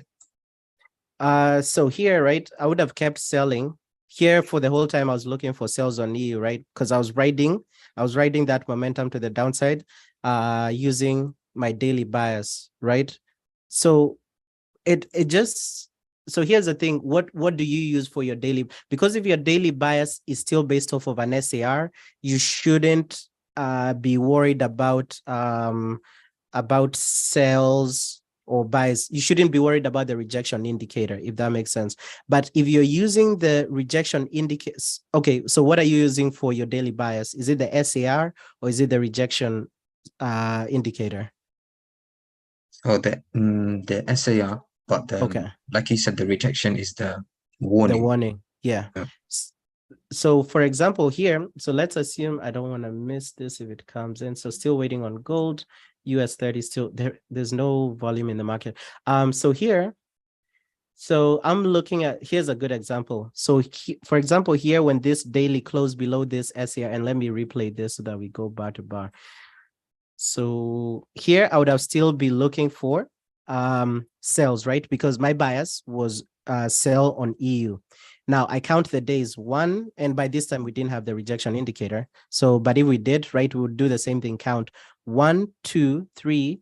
And here I would have turned off the sales and had buys only so that I can get warned of that. So here I count 1, 2, 3, 4, 5, 6, 7. So here it's 7 days since my sell bias was, and for me using this, I'm thinking of it using an EA, because if you think about it, and I'll go over that. If you think about it, if you're manually trading based off of SARs, you don't care about retracements, because if you're looking for sells and price goes up, there's sell SARs at the top, right? So that's why for me, it doesn't matter whether I'm looking for sales and price goes up, right? Because if I'm looking for sales and price goes up, I know that there's sell areas at the top. So I don't really care about that price volatility. But if you're using an EA, that's why I see the warning coming in. The warning would be a big help. But anyway, here we count 1, 2, 3, 4, 5, 6, 7. So daily bias was still bearish. I'm not concerned about this buys right here unless I'm using an EA, because here they fall within the 7-day threshold. So even up until here, I was still using my bias was still sells. So I would have kept selling, but 1, 2, 3, 4, 5, 6, 7. So this buy happened on the 9th day. So this is when I would be wary about looking for sales on EU. But manually trading, I would still keep looking for sales. But if I was using an EA, this buy happened outside the 7-day threshold. So at this point, I would have turned off looking for sales on my EA and not, right? I wouldn't switch to buys. No, what this buy would have told me is that maybe in the next 2 days, we are forming a buy SAR. So I hold off. I watch what price does on the next during the next 2 days. Guess what? In the next 2 days, we have a sell signal, a sell rejection. Okay, not missing anything. 2 days later, we had a sell based off of the rejection indicator. So what this now tells you is that, hey, it's safe to go back to your sell bias. Does that make sense? Up until there. So that sell just tells us, yeah, it's like, okay, you're good now. You can keep looking for sells. It's like it's telling you, I know I told you like 2 days ago to just chill on the sells for now, because we might be forming, because remember, even SAR is based off of momentum, right? You guys, when we are trading live, you see, especially on the 1 minute, it's formed live and it's based off of momentum as well. So here it's telling you, I know 2 days I told you to chill a little bit because the momentum was switching to the upside, but hey, based off of what I'm seeing, momentum is now coming back down. So guess what? If I was using an EA during this day, I turn on my sells again and I keep selling. Here, if I was manually trading during these 2 days, I wouldn't care if price is retracing up because I know we possibly had some double sell SARs or triple sell SARs at this point. Then guess what? I keep selling, and selling. Okay, during this point, the rejection indicator gives us a buy. What this is telling us is that, okay, if you're using an EA, chill on the sells for now, until I give you either another sell signal on the daily, or what I'm telling you is that, hey, during the next 2 days, you might be changing your bias from sells to buys because we might have as an SAR printing on the daily in the next 2 days. So guess what? If I was manually trading, I would keep looking for sells, but if I was using an EA, I just chill. And then I observe what price does in the next 2 days. Okay, we observe what price does in the next 2 days. Look at what happened. The next day, really, and this was you can see how much drawdown this can save you if you're using an EA. 658 to wait. What's that? 556 to 63. That is an 80 pip move. So you saved an 80 pip move. So in the next, actually not in the next 2 days, the next day, a buy SAR formed. Okay, so at this point, even for me who's trading manually, I need to start going easy right there because I really don't want to be taking any sells at this point, especially when a buy SAR has formed. But it's only telling me that, hey, I'm still looking for sells, but until there's no liquidity in the market, until a daily candle closes above this zone, that's when I'll switch my bias from bearish to bullish. Okay, then we keep observing. Okay, then we formed a sell SAR on the daily. So at this point, guess what? My bias at this point is cemented. I keep looking automatically, keep looking for sells. If I was doing sells on an EA, I keep looking for sells. So I keep continuing. So at this point, we get that buy. Is this buy acting as a warning to me? No, because remember, when an SAR is formed, you start counting your days again. 1, 2, 3, 4, 5, 6, 7. Even though I was using an EA here, I don't care about this warning because this warning falls within the 7-day threshold. For me, if I was using an EA, I keep doing sells here. Now, here, at this point, we get a buy SAR. Now, this buy, again, it didn't count as a warning to me. It's just how I'm thinking about it. To you, you can come up with your own threshold. But if you're getting an opposite signal of your daily bias. So here, my bias was bearish, and then 2 days later, I get a buy. If your bias is bullish based off of an SAR, it doesn't mean that price will keep shooting up, right? Not every time. It doesn't mean that price will automatically keep shooting up. What you would expect is some sort of retracement. So that is why I have that 7-day threshold rule, because as much as my bias changes from bullish to bearish, it doesn't mean that that instrument I'm trading that day will automatically sink. I do expect that price is somewhat going to retrace. So that's why I'm not really worried about rejection signals that happen opposite of my daily bias within 7 days of changing my daily bias. So at this point, I don't care about this buy. Even if I was using an EA, again, same thing. I don't care about this buy because how EAs also make money, you need some sort of retracement. So at this point, okay, I see a daily forming here. So at this point, if I'm trading manually, now I'm careful. If also I'm using an EA, now I'm careful because there's a live SAR. So remember, live SAR is my master. Oh, I don't want to put it that way, but is my overall parent. That's what tells me whether to look for buys only, whether to look for sells only. So when this live SAR formed, at that point, whether I'm using an EA, whether I'm doing manual trading, I chill, I see what's going to happen in the next day or so. So in the next day or so, at this point, this daily candle closed above that live SAR. Now, every strategy has its own pros and cons. For me, I say that in the next 7 days, right? I don't care about an opposite signal that happens within 7 days. But you can see here, I would have been wrong not to consider this as a warning, because here it actually warned me. But because I have that rule, the 7-day rule, at that point, my rule maybe would have failed me. So depending on how EU reacted from here, if EU spiked all the way up here, I would have been in drawdown with, if I was trading with an EA, if I was doing some manual trading, maybe I would have gotten caught selling when I got a buy momentum. So you just have to come up with a threshold for yourself. For me, it's a 7-day threshold. Yes, there are days I'm going to get burnt and within using that 7-day threshold. But I also know that I don't want to keep changing my bias every single day. At least I want to give my trades room to breathe. At least I want to give my psychology room to look for entries, because if today I'm looking for buys, then tomorrow I look for sells, then tomorrow I look for buys, and I'm using there are people who do that using other strategies, what is it? You can use smart money concepts or ICT strategies where you can be looking for both buys and sells, right? But based off of personally how I'm trading, I just want to do either buys for X amount of days or sells for X amount of days. So it's just, I'm not saying you can't do both. I used to do both buys and sells. I used to make money, but I just used to have not a good win rate as I'm having now. So this is just what works for me, but that's my logic about how to use both buys and sells. So here, now that you brought that up, give me a second. So my bias is bullish, so I'm only interested in sells here. So let's revise. Okay, wait, gold. So I will buy gold here. US 30 is also coming back up. I will buy gold 0.75% risk, 30 pips stop loss, 60 pips TP.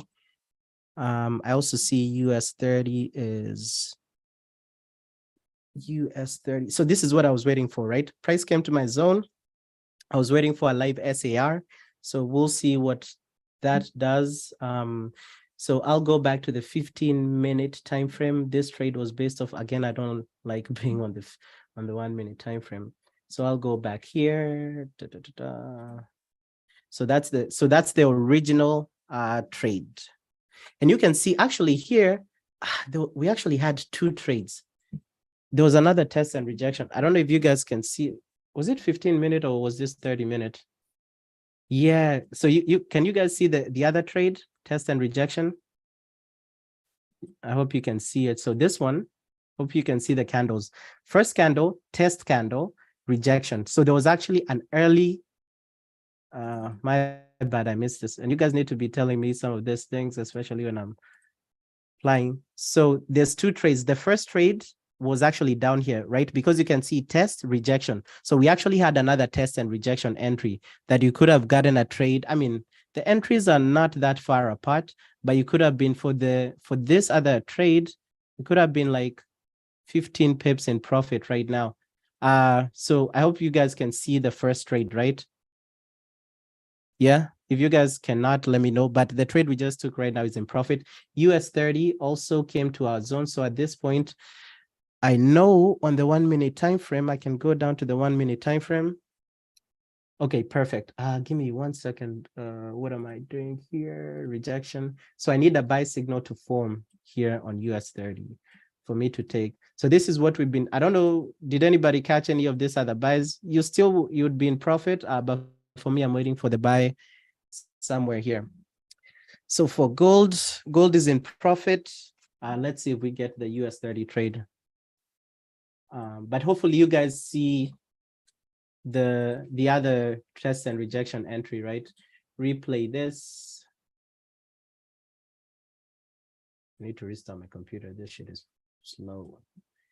Right, so just watch what's going to happen in this zone. Test rejection, that's what we're looking for. There's your test candle. Perfect, closed above. We are waiting for the next candle, rejection candle. That rejection candle should close above that zone as well. And it did, and this would have given you a nice entry. So for this trade, you would have been up about, and this is literally what I do. Like whether I'm on the live session with you, there's nothing different I do. So for this trade, you would be up like 20 pips, but for us, we are up about what? About 10 pips. So anyway, that's not the trade we are in. The trade we are in is the original trade right there, or the trade personally I'm in.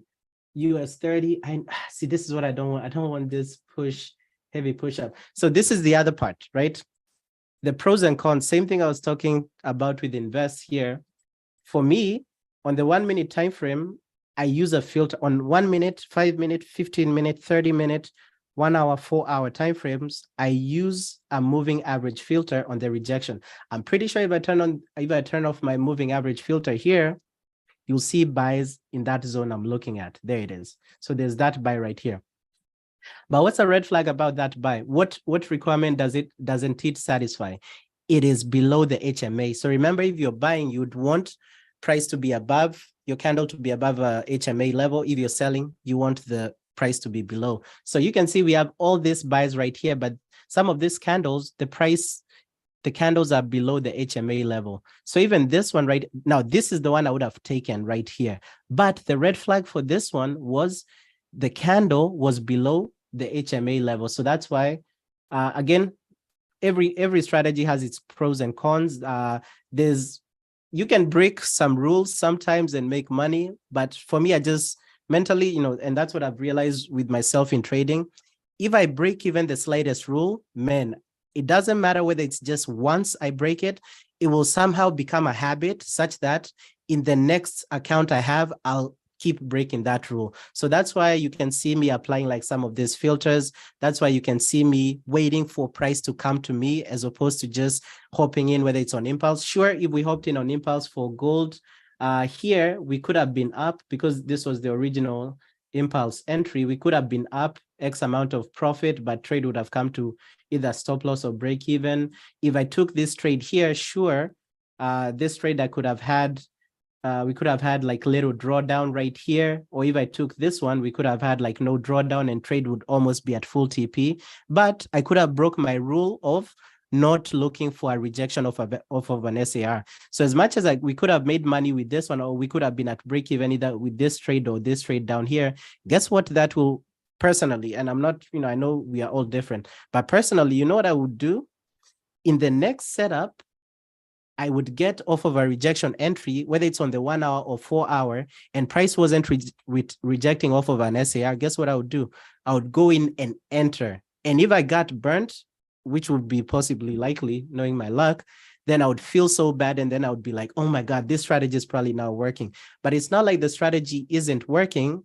It's that I broke a rule like 2 days ago on a lower time frame. And I thought that, oh, just because I want to trade, I'm in that trade.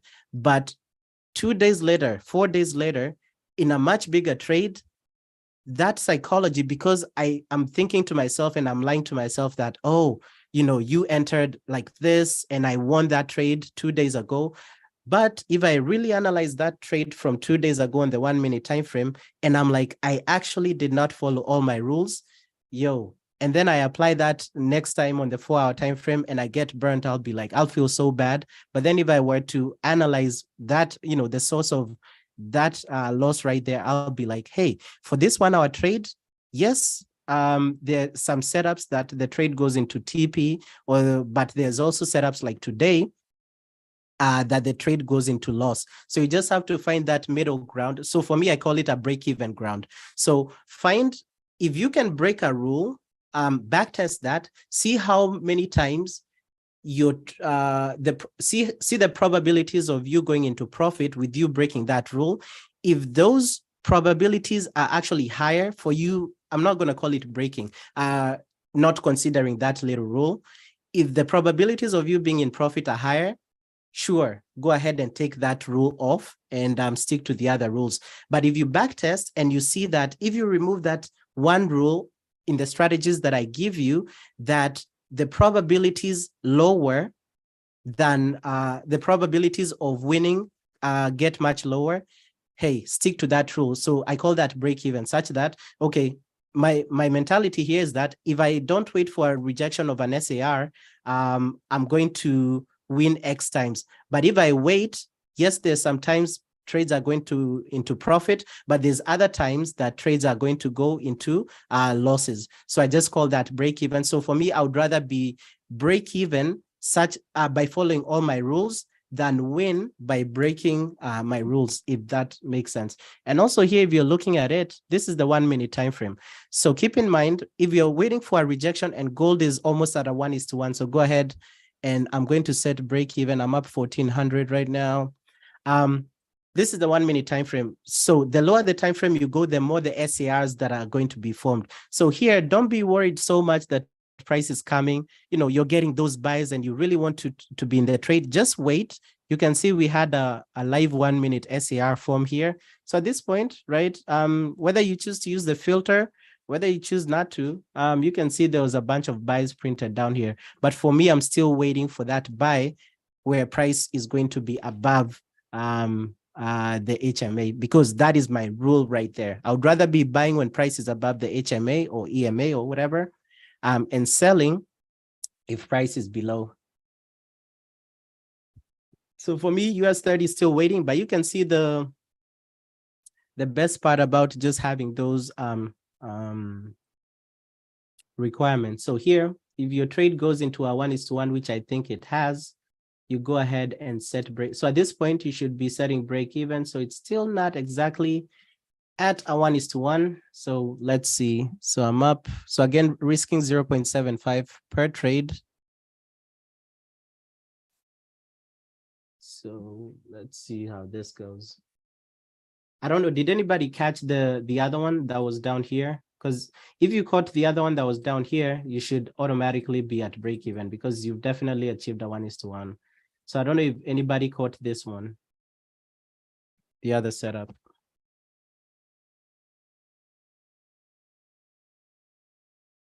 So US 30, you can see that's that 4 hour, the one we are looking at the 4 hour. So I would want to see something. So it's definitely in the zone we want, right? This is the zone we wanted. Now we just need a buy. So I would want US 30 to, oh yeah, so definitely I'm at break even for gold. Gold is pumping. So this is the key thing about, right? Just that patience. As much as it's pumping, my MT4 is freezing. Move stop loss to break even. Come on. Move stop loss to break even. So if you guys want, you can secure some profit. I know like yesterday we took break even, but you can secure profit if you want. For me, I'll just hold it. That's fine. All right. So this trade is at break even. So this is 0 right there. Then let's see what we get from this one.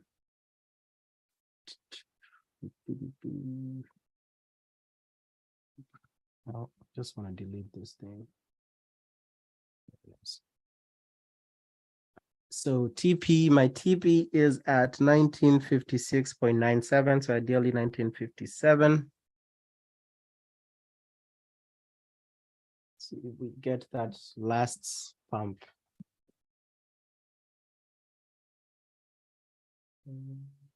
Oh, I need to. Wait a second. Okay. So let me go back because Invest brought something real good that I forgot. On the daily time frame, I don't put. So the reason I don't put filters, a moving average filter on the daily time frame, if you think about it, for price to be above or below a moving average on the daily time frame. So keep in mind, daily time frame has what? 24 1-hour candles. So before price pumps all the way up, you would have to wait either a day or two. So right now, let's go back to counting this. So here I'm bullish on EU. So I set my rejection on the daily to sell so that I get that warning. So 1, 2, 3, 4, 5, 6, 7. So the previous sell came before the 7-day threshold was met. So I'm not worried about this warning that EU just gave. For the US dollar, let me take off, there's no filter. Okay, that's fine. For gold, so let's count the days again. 1, 2, 3, 4, 5, 6, 7. So that's fine. So we are still good on gold. So US 30, let's count 1, 2, 3, 4, 5, 6, 7. US 30, we actually got a sell. By then I had the filter set, but we actually got a sell warning 2 days ago. So I would have been cautious about buys on US 30 2 days ago. So you can see the importance of having that 7-day threshold. You can see the importance of just either chilling on looking for buys, and maybe you start looking for sells. So for you guys, this is what I would recommend. If you are trading the SAR, if you're using the SAR as your daily, for your daily bias, if you're using the SAR for your daily bias, I don't recommend changing your daily bias before an SAR level is formed. But if you want to change your daily bias, again, remember, using the SAR as my daily bias, I don't have a 100% win rate. So it doesn't mean that what I'm telling you will also have a 100% win rate. Again, you just have to, my work is just to show you possibilities and then go and backtest and see if that works for you. So if you want to change your daily bias before a daily SAR is formed, and I can see some use cases for that, right? Because if you think of it as a warning, but if you want to change your daily bias before daily SAR is formed, keep the 7-day rule, right? So keep the 7-day rule. So if I'm biased for buys on, because I'm thinking about US 30 here. If I'm biased for buys on US 30 on the daily time frame, I turn on sells on the daily time frame on the rejection indicator, because on all other time frames that are below the daily time frame, if you're looking for buys, turn on buys only. If you're looking for sells, turn on sells only. The daily time frame is the only time frame where the rejection signals should be opposite of your daily bias, because you want to be warned. Now, if I'm biased for buys on US 30 and I want to look for sells either when a daily candle closes below sell SAR, or if I get a sell signal on the daily time frame based off of the rejection indicator, keep the 7. So we already know how to do the daily bias based off of SAR daily closures. So if you want to shift your daily bias, if you want to add that other confluence such that my daily bias will only change either when a daily candle closes above or below a daily SAR, or I get a rejection signal on the opposite of my current bias. If you're using that other confluence of an rejection signal, make sure to use the 7-day rule. Make sure that you count how many days was your last change, or how many days was your last daily bias change. And then if you get a rejection signal after those 7 days, then yes, I'll say use that and now start looking for sell SARs, if that makes sense. So here, if you'd have counted this is 1, 2, 3, 4, 5, 6, 7. So from yesterday, you could have then started looking for sells on US 30 based off of double sell SARs, if that makes sense. So that's another way you can change your daily bias. But for me, for right now, I'll still stick to just the daily SARs, and I'm not really going to use the rejection. But if you want to backtest that, feel free to do that. It should be easy enough if you just go on one chart on the daily time frame and then see how that would have gone for you if you applied that. So hopefully that makes sense. I can hang on for a little bit more to see if this gold trade, how this gold trade ends. But you can see here, we have this wicks at the top. So this wicks should tell you a story, right? So we know just by what we know about wicks, we know that there's sellers sitting here. Also, if I draw a trend line, I can also see a trend line, possible trend line right there. So again, I'm not trying to discourage anybody. For me, I'm still going to hold the trade, whether it's break even or TP. But I know there are people who want to take partials along the way. So this would be a nice area to take partials. But for me, I'm just going to hold on to it. Because I don't want you guys to just be ending up at break even. And I know you invest like an hour or 30 minutes every day with me. So I just don't want you.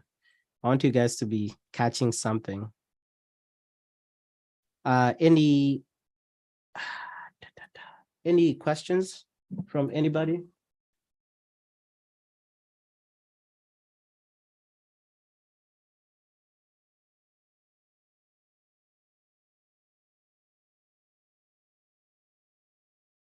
No questions. We are almost at profit, man. See, we need this 1.5 to, I need to have, so I know we are down like 2.25%, but if we get this win today, we'll just be down 0.75 for the month. So we need to get this win. Oh God, you guys are not reminding me of US 30. Okay, perfect.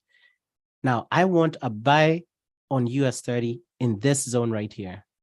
I want to see a buy right here. So at this point, you know what? At this point, I don't even need to extend my SCRs anymore. I know we have some SCRs already on the 1 minute time frame. So I know at this point, if we get a buy anywhere here, I already know it's not the lowest candle of the retracement. I know there's already been some rejections, but I just need that buy. And I need it to be above the HMA. Gold. So if you took the original, if you took the trade from down here based off of this other test and rejection entry, you already just hit full TP, right? Right there. You already hit full TP.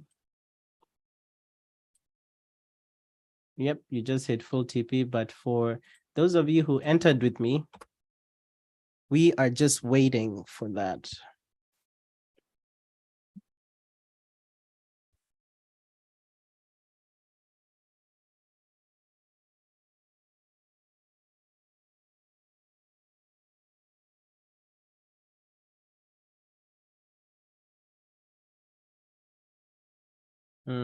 I don't know US, I don't know why, I feel like this should have been, I know there's a buy signal down here because that's a double body. If I remove this, I'm so sure, because I know this is based off of my logic. Yep, there's that buy signal, but I guess this wasn't considered to be above the HMA. But anyway, I'm already in a gold buy, so it is what it is. So you can see the margin of error, right? If you put the filter, yeah, I don't know. Good question. I don't know why this should have counted as being above the moving average. Anyway, it is what it is. I think I'll rename this to momentum. I confuse momentum and rejection. No, I'm sorry, I confuse reversal and rejection. I may rename this indicator to momentum indicator, GA Trading Club momentum. Yeah, that's better. Anybody in gold?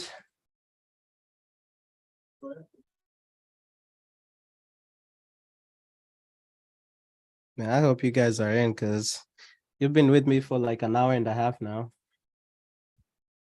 I'm like 2 pips away from TP. If we close above this live SAR that has been formed in this next 3 minutes, we should get like a spike to TP. So that's what we need.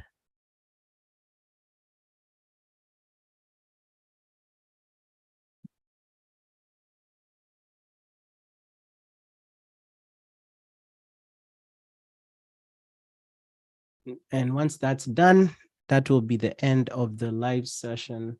I'm just hoping we get that last spike up.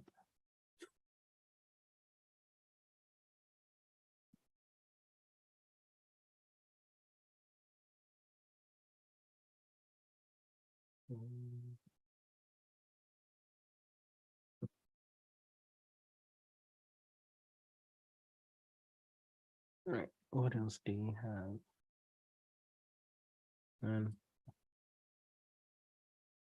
This is too slow.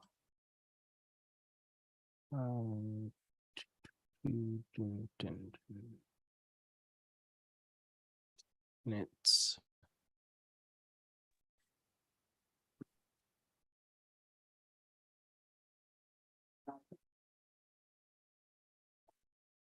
Man, this is too boring to watch, man. And I want that thing to hit TP so that I end the live session. If it was like halfway there, I would have just ended it, but I want to see this hit full TP right now. Yeah, there goes US 30. I don't think there's, yeah, even at this point, I'm not gonna wait for it. This should have fired a buy. I need to talk to my, but I mean, this is just this literally should have been a buy right there.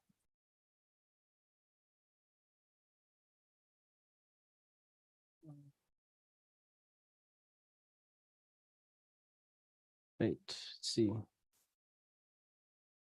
Gold is almost there. I feel like this should have been a buy.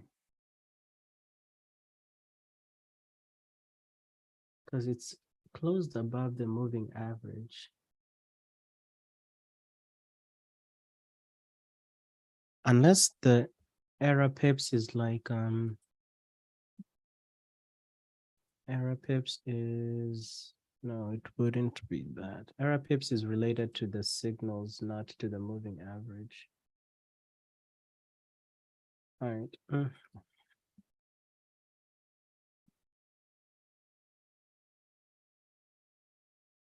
Let's see something here.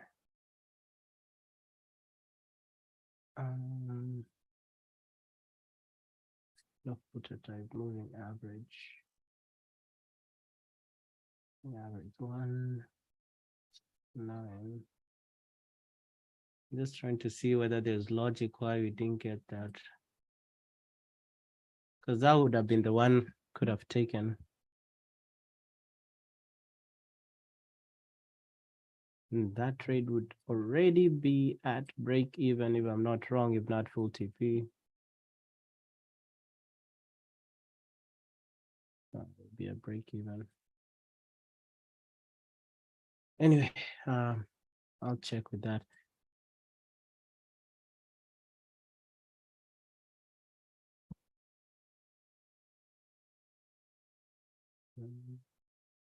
So here, I think there was there's a 30-minute. Anyway, I don't care about 30-minute order blocks.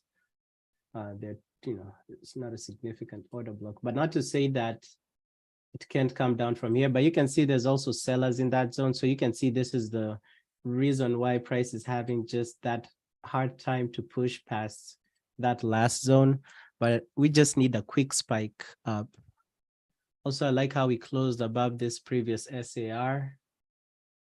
So I'm just waiting for that last spike up to full TP.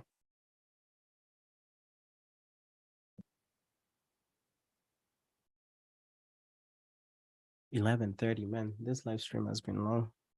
Anyway, let's see, 56, 57. All right, it's almost there.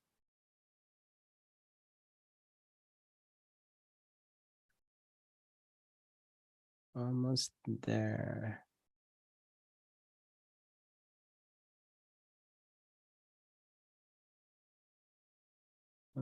Yeah, in future, you guys can be letting me know too, like there's a setup coming in case I'm talking about something else too, because we would have already been, I mean, I'm 99% sure it's gonna hit full TP, but we could have caught this other new test and rejection, right? Because this one is based off of the initial one.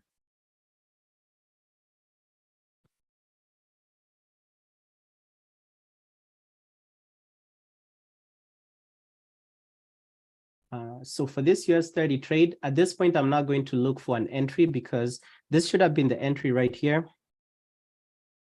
I need to figure out why it did not come up there. So somebody who would have taken this trade, they would have already been 50 pips in profit. So they would have already been at a 1:1. So full TP on gold, 558.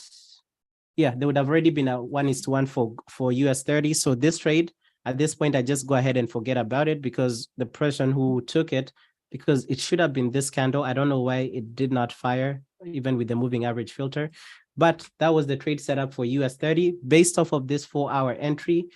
So that would have been, you'd have been at, full, you'd have been at break even. So even on the 4-hour time frame, you know what I'll do? I'll just go ahead and delete it since the trade already went. But you can see the importance of waiting for that retracement. Gold, full TP on gold for a gain of 1.5%. So I'll go ahead and update this.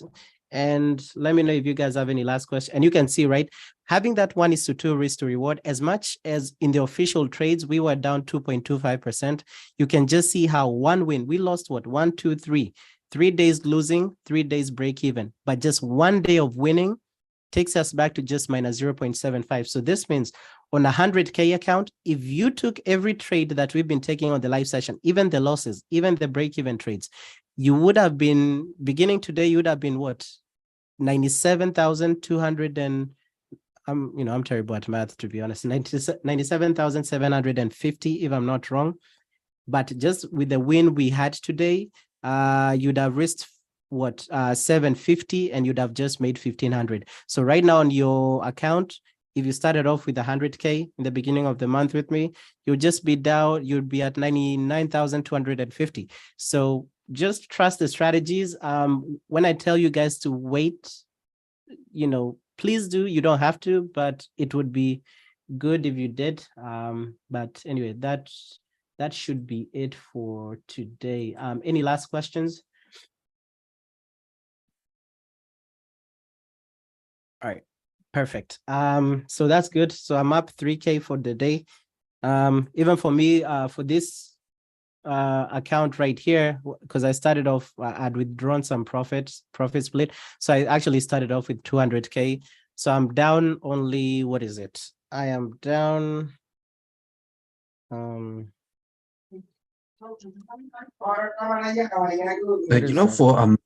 the prop firms, which Alpha Capital, do you think that's good? I don't have an account with them, so I can't really speak to that. But for me, I really don't. Some people talk about prop firms that don't pay. If you're not getting paid, there's a reason for that. And unless you're not using a shady prop firm, you should be fine. So for me, I would take challenges with any prop firm. Audrey here knows we normally talk about other prop firms even outside of this channel. And for me, I just do my due diligence. I look at their rules. Like right now, I'm testing out Next Step Funded. They do have like consistency rules and all of that, but there's a reason I'm using it. I'm using HFT or something to pass that. But I really don't care about the consistency rule. They have like a 5% max drawdown or max profit target for like 3 months. But if you have a 100K account, 5% is $5,000. That's what kills people in trading is trying to make, hundreds of thousands or tens of thousands. But for any prop firm, that's why I always tell people, if you want to have a good rule of thumb, if you get funded, stop trying to make a lot of money. In the first 6 months, try to make half of what you make at your current job. If you are taking challenges right now, it's, for some reason, you're surviving in life. You're alive. Maybe you have food to eat. Maybe you have a roof over your head. It might not be the house you want to live in, but that's fine. You cannot all of a sudden, because you're funded, you're going to make 20,000 a month consistently. No. So if you get funded as a beginner trader, stop trying to make a lot of money. Find a strategy that works for you. if you get paid $1,000 a month and you've been somehow surviving, maybe you're not eating in the restaurants you want to eat in, maybe you're not driving the car you want to drive, that is fine. But in the first 6 months, if you make if you get paid $1,000 at your job, $1,000 a month at your job, stop trying to make 5,000 in your pro forma account. You will blow that account. High likelihood you'll blow it. In your first 6 months, try to make 500 a month. If you can consistently, because what will happen in that 6 months period, and I realized this the hard way, because every time I was getting funded, I was trying to make bank. But guess what? I lost, honestly with you guys, I've been trading for 3 years. I lost 2 years of my life in trading that I shouldn't have if I listened to, or if I have the mentality that I have, right now. And this is why, right, I try to as much to guide you guys and tell you, if you just develop that discipline. But over these 2 years, it's not really losing, but over these 2 years, I've now learned, to have a different mindset for trading. And if you think about it, you're not really, it might seem that other people are moving away from you in life. But if you think about it, if you literally were to sit down and say, in the next 2 years, I'm not doing anything other than learning trading, no Netflix, no nothing. Sure, in the next 2 years, your peers might be driving a newer car. Sure, in the next 2 years, somebody might be living in a bigger house than you. But you know what? After those 2 years, after you've put in the time, dude, the day you get funded like this, in like a year, you will be able to buy a house in cash more than these other people, or you'll be able to have a sizable amount of capital you can use to make other investments. And, Audrey is here. We've been talking about it. Like for me, one of my goals for the next year is to have a big trading account live. So cash account, because right now, some of my payouts, I do other things with them, right? So, but right now, maybe I'm not driving the car that I want to be driving. Like for me, my dream car is like a nice Range Rover Sport or Range Rover House or whatever. Not that I don't have the money to buy it, I do, but sometimes when I do the math, it's like, yeah, I can buy it, but is there anything else I can do with this money? So I want to get to a point where I just told myself the next year, man, I am saving, and having, whether it's 100K account, 200K live account, no broker, no prop firm, no nothing, just a broker account, because I know that, hey, whether I'm trading by myself, whether I'm going to be using my EA, I can be making 5K a month. With that 5K a month, I can go ahead and buy my Range Rover, maybe not in cash because I'll have put that cash in a trading account, but I can go ahead and do a 20K deposit and be doing monthly payments. I can go down and do like a 5K down for a lease and be paying 500 a month in leasing for the next 4 years, which actually makes sense. But right now, you know what I'm doing? And to be honest with you guys, what I'm doing right now is I'm simulating that account. So my goal is to have like 100K to start off. Now, not that I don't have the 100, but the 100K right now, I'm doing other things with it. But my goal next is to have separate, right? It's like safety money. So money I don't need. So I just have 100K here. And then I'm like, I don't need this. I'm done with doing investments, blah, blah, blah. I just want this to be for trading. So my goal is to have 100K over the next year, maybe less than that. And then, but right now, since as much as I do, it's tied up in other things, but right now what I'm doing, to be honest, I went ahead. I'm doing a 100K demo. I just went on Hugo's Way, did a 100K demo. So right now, what I'm doing with that 100K demo, all I'm doing is I'm simulating what I would be doing for this 100K account that I'll have. And that one, mostly it's going to be traded by my EA and all.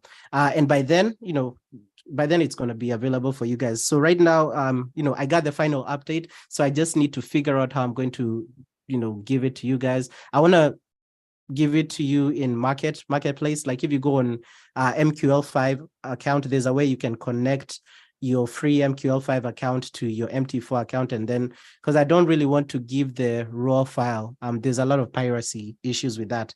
But anyway, so what I'm doing right now, I have that 100K demo and I'm simulating what I would be doing if I have my 100K account. And you know what that's going to do for me? Even in the next 12 months, I will have results. Now, it's not going to be real account, but there's that saying, it's better to be prepared for an opportunity and not have it, but have and not have it rather than have an opportunity and be prepared for it. So in the next year, you know what's going to happen? My psychology is going to go over the roof. It's going to be good psychology. I'm going to have access, to the, as much as it's not live money, this demo account is going to go through a lot of things, possibly going to go through this war that's going on in the Middle East, going to go through CPIs, NFPs, going to go over FOMCs in the next 12 months. So in the next year, I will have such a huge amount of information. And yes, maybe I'll see, when I get this live account, I need to reduce risk this way. I need to trade during this and this hours only. I will have so much information such that when I get that 100K live account, I'm not going to be afraid of blowing it because I will have this experience. So right now, for whether it's other prop firms, just do your due diligence, see if that makes sense. If it makes sense, and possibly get a reputable one, because you don't have to, unless you're doing like HFT passing or you're trying to get your account passed using high frequency trading, stick to FTMO for right now. Because if you can't pass FTMO, you can't pass alpha, you can't pass E8, you can't pass whatever. But some of these others, at least they give you like HFT, but they just have some other rules like consistency rules and all of that in them. But if you're just manually trading, stick to FTMO. Because if you can't pass FTMO, there's nothing magical that's going to happen that you're going to pass E8 or you're going to pass something else.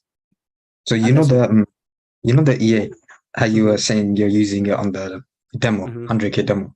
Will it, of course you can only pass it, can it be used on funded like prop firms and what's it called? So it can be used on funded for prop firms, and does it have like what is it called? Like restrictions? You know how you said Nope, it's not HFT, it's not anything. When it does come out, there's going to be aspects that I'll tell you guys, do this on your discretion, because there's, somebody may ask me, when should I run it? If you ask me, you know what I'll do? I'll just give you a block of time and then for you to pick it there, because I can't tell you to run it from 4 p.m. Eastern time to 9 p.m. because what will happen, depending on because there's two types of logic, depending on the logic people use, if you turn it on at 4, if 10 people turn it on at 4 p.m., it will enter the same trades exactly. So there's going to be parameters, because an issue I can see with it is copy trading. People can get flagged for copy trading. So this is where, like, especially the times to run it, you'll probably be seeing me telling you guys, hey, for this one, I'll just give you a block of time. If you choose to exactly use that block of time, that's up to you. But yeah, it can be used for anything. Oh, so it's basically gonna be like, that guy, how we're in his yeah, it's gonna be like, that means his one. No, but wouldn't it have like a magic number? If you have a magic number, it has magic number. But magic, prop firms look for other things other than magic numbers, time of trades and all of that, because magic numbers can be changed. But they also look at if 10 traders had entered a buy exactly at 4 p.m. or 5 p.m., you'll be flagged, as much as you may have different magic numbers.